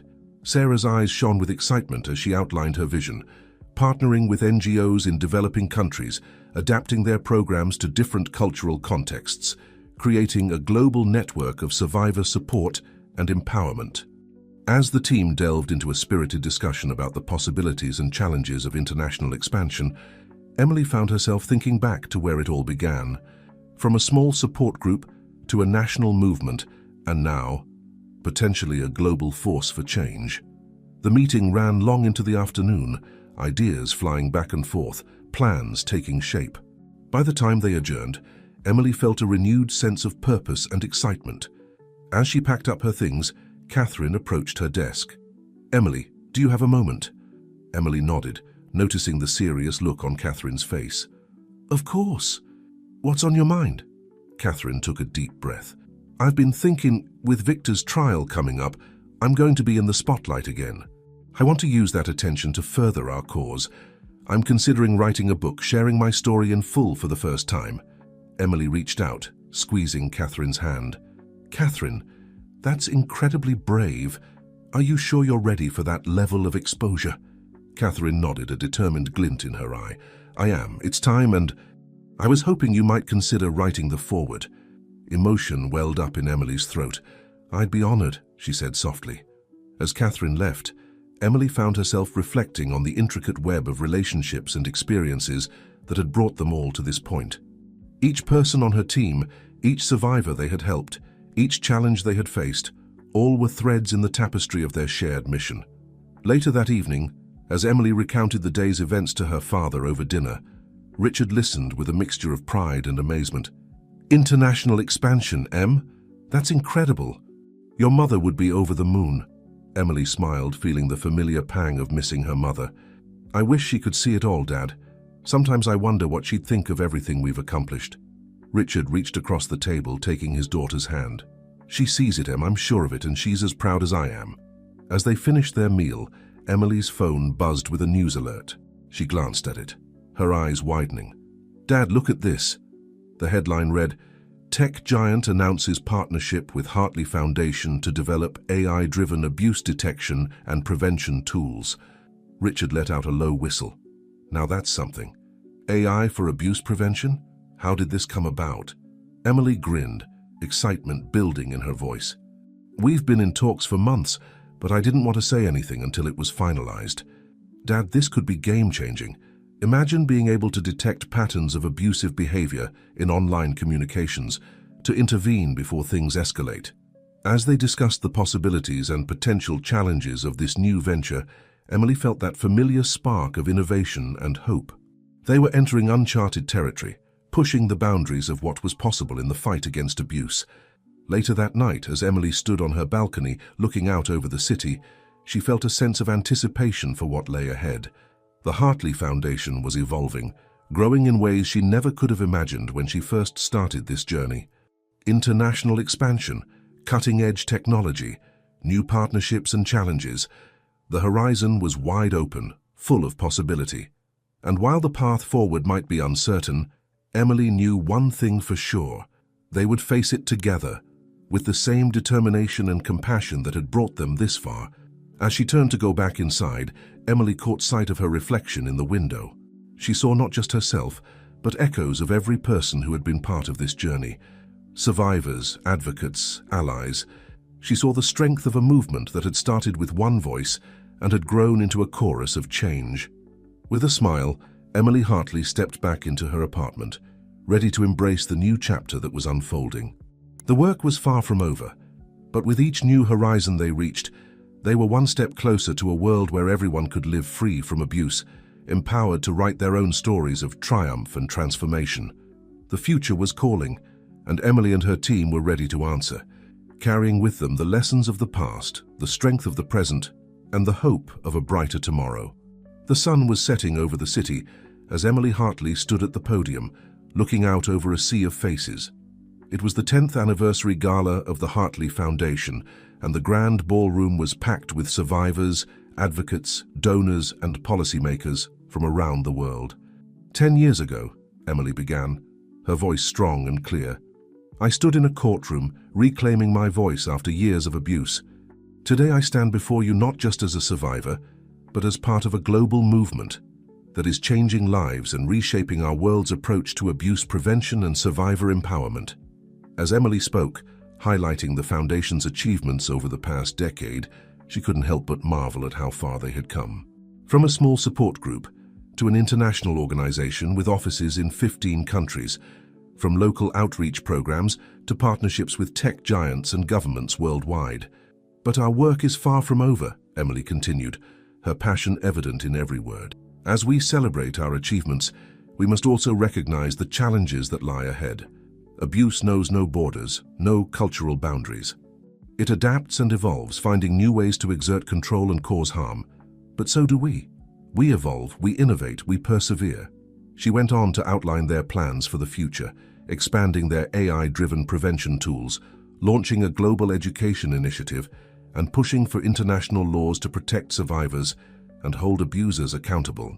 As Emily concluded her speech, her eyes found her father in the audience. Richard Hartley, now in his 70s but still sharp as ever, beamed with pride. Beside him sat Catherine Holloway, whose book had become a bestseller and a powerful tool in their advocacy work. The applause was thunderous as Emily stepped down from the stage. As she made her way through the crowd, accepting congratulations and words of gratitude, she was struck by the diversity of the attendees. People from all walks of life, all corners of the globe, united in their commitment to creating a world free from abuse. Later in the evening, as the gala was winding down, Emily found a quiet moment with her core team. Catherine, Jake, Sarah, and several others who had been with her from the early days. "I can't believe it's been 10 years, Sarah mused, a hint of wonder in her voice. "Sometimes it feels like yesterday that we were just starting out." Jake nodded, raising his glass. "And look at us now. Who would have thought our little foundation would turn into all this?" As they reminisced about the challenges they'd faced and the victories they'd won, Emily felt a wave of emotion wash over her. These people weren't just colleagues. They were family, bound together by a shared mission and years of working side by side to make a difference. Suddenly, Catherine's phone buzzed. She glanced at it, her eyes widening. "Emily, you need to see this." She handed over the phone and Emily read the message with growing amazement. It was from the Nobel Committee. The Hartley Foundation had been nominated for the Nobel Peace Prize for their groundbreaking work in abuse prevention and survivor empowerment. For a moment, the group stood in stunned silence. Then, slowly, smiles began to spread across their faces. It wasn't about the recognition, not really. It was about the validation of their work, the acknowledgement that what they were doing was making a real, tangible difference in the world. As the news spread through the gala, there was a renewed burst of energy and excitement. But for Emily, it was a moment of quiet reflection. She slipped away from the crowd, finding her way to a small balcony overlooking the city. The cool night air was a welcome respite as Emily leaned against the railing, looking out at the twinkling lights below. Each light represented a life, a story. How many of those stories had they touched? How many more could they reach? She felt, rather than heard, her father join her on the balcony. "Quite a night, huh?" Richard said softly, wrapping an arm around her shoulders. Emily leaned into him, feeling for a moment like that scared young woman who had shown up on his doorstep all those years ago. "It's overwhelming sometimes, Dad. The responsibility, the expectations." Richard nodded, understanding in his eyes. "I know, sweetheart, but you're not alone in this. You never have been." As they stood there, father and daughter united in purpose, Emily's mind wandered back over the journey that had brought them here. The pain, the struggles, the moments of doubt and triumph. Every step, every decision, every life touched had led to this moment. But it wasn't an ending. Far from it. It was a milestone, a marker on a road that stretched far into the future. There was still so much to do, so many lives to touch, so many changes to make. As they turned to go back inside, Emily caught sight of their reflections in the glass door. She saw not just herself and her father, but echoes of every person who had been part of this journey. Survivors, advocates, allies. She saw the strength of a movement that had started with one voice and had grown into a global chorus of change. The gala continued late into the night, a celebration not just of the past 10 years, but of the promise of the future. As Emily made her final rounds, thanking guests and saying goodbyes, she felt a renewed sense of purpose and determination. The Nobel nomination, the international expansion, the technological innovations, they were all part of something bigger, a legacy of hope, of resilience, of the indomitable human spirit that could turn pain into purpose, tragedy into triumph. As the last guests departed and the team began the process of cleaning up, Emily found herself standing once again at the podium where she had delivered her speech earlier in the evening. The room was quiet now, the excitement of the gala replaced by a sense of peaceful anticipation. Emily ran her hand along the smooth wood of the podium, thinking of all the speeches she had given, all the stories she had shared, all the lives that had been changed because she had found the courage to speak out. "Ready to go, Em?" her father called from across the room. Emily smiled, taking one last look around the ballroom. "Yes," she said, her voice filled with quiet determination. "I'm ready." As they walked out into the cool night air, Emily Hartley felt the weight of the past 10 years, the triumphs and the setbacks, the joys and the sorrows. But more than that, she felt the promise of the future, a future they were building together, one life at a time, one story at a time. The work was far from over. There would be new challenges to face, new battles to fight. But Emily knew that whatever came their way, they would face it together, with compassion, with courage, and with an unwavering commitment to creating a world where everyone could live free from abuse and empowered to write their own stories of hope and transformation. As Emily got into the car beside her father, she took one last look at the building where they had celebrated a decade of change. The Hartley Foundation had started as one woman's journey of healing and had grown into a global force for good. And this, Emily knew, was just the beginning. The car pulled away from the curb, carrying Emily towards home and towards whatever new adventures tomorrow would bring. The city lights blurred past the window, each one a reminder of the lives they had touched and the lives yet to be changed. Emily Hartley smiled, ready to embrace whatever the future held. For in the end, it wasn't about the accolades or the recognition. It was about the legacy of hope they were creating, a legacy that would continue to grow and flourish long after this night was over. The journey continued, and Emily was ready for every step of it.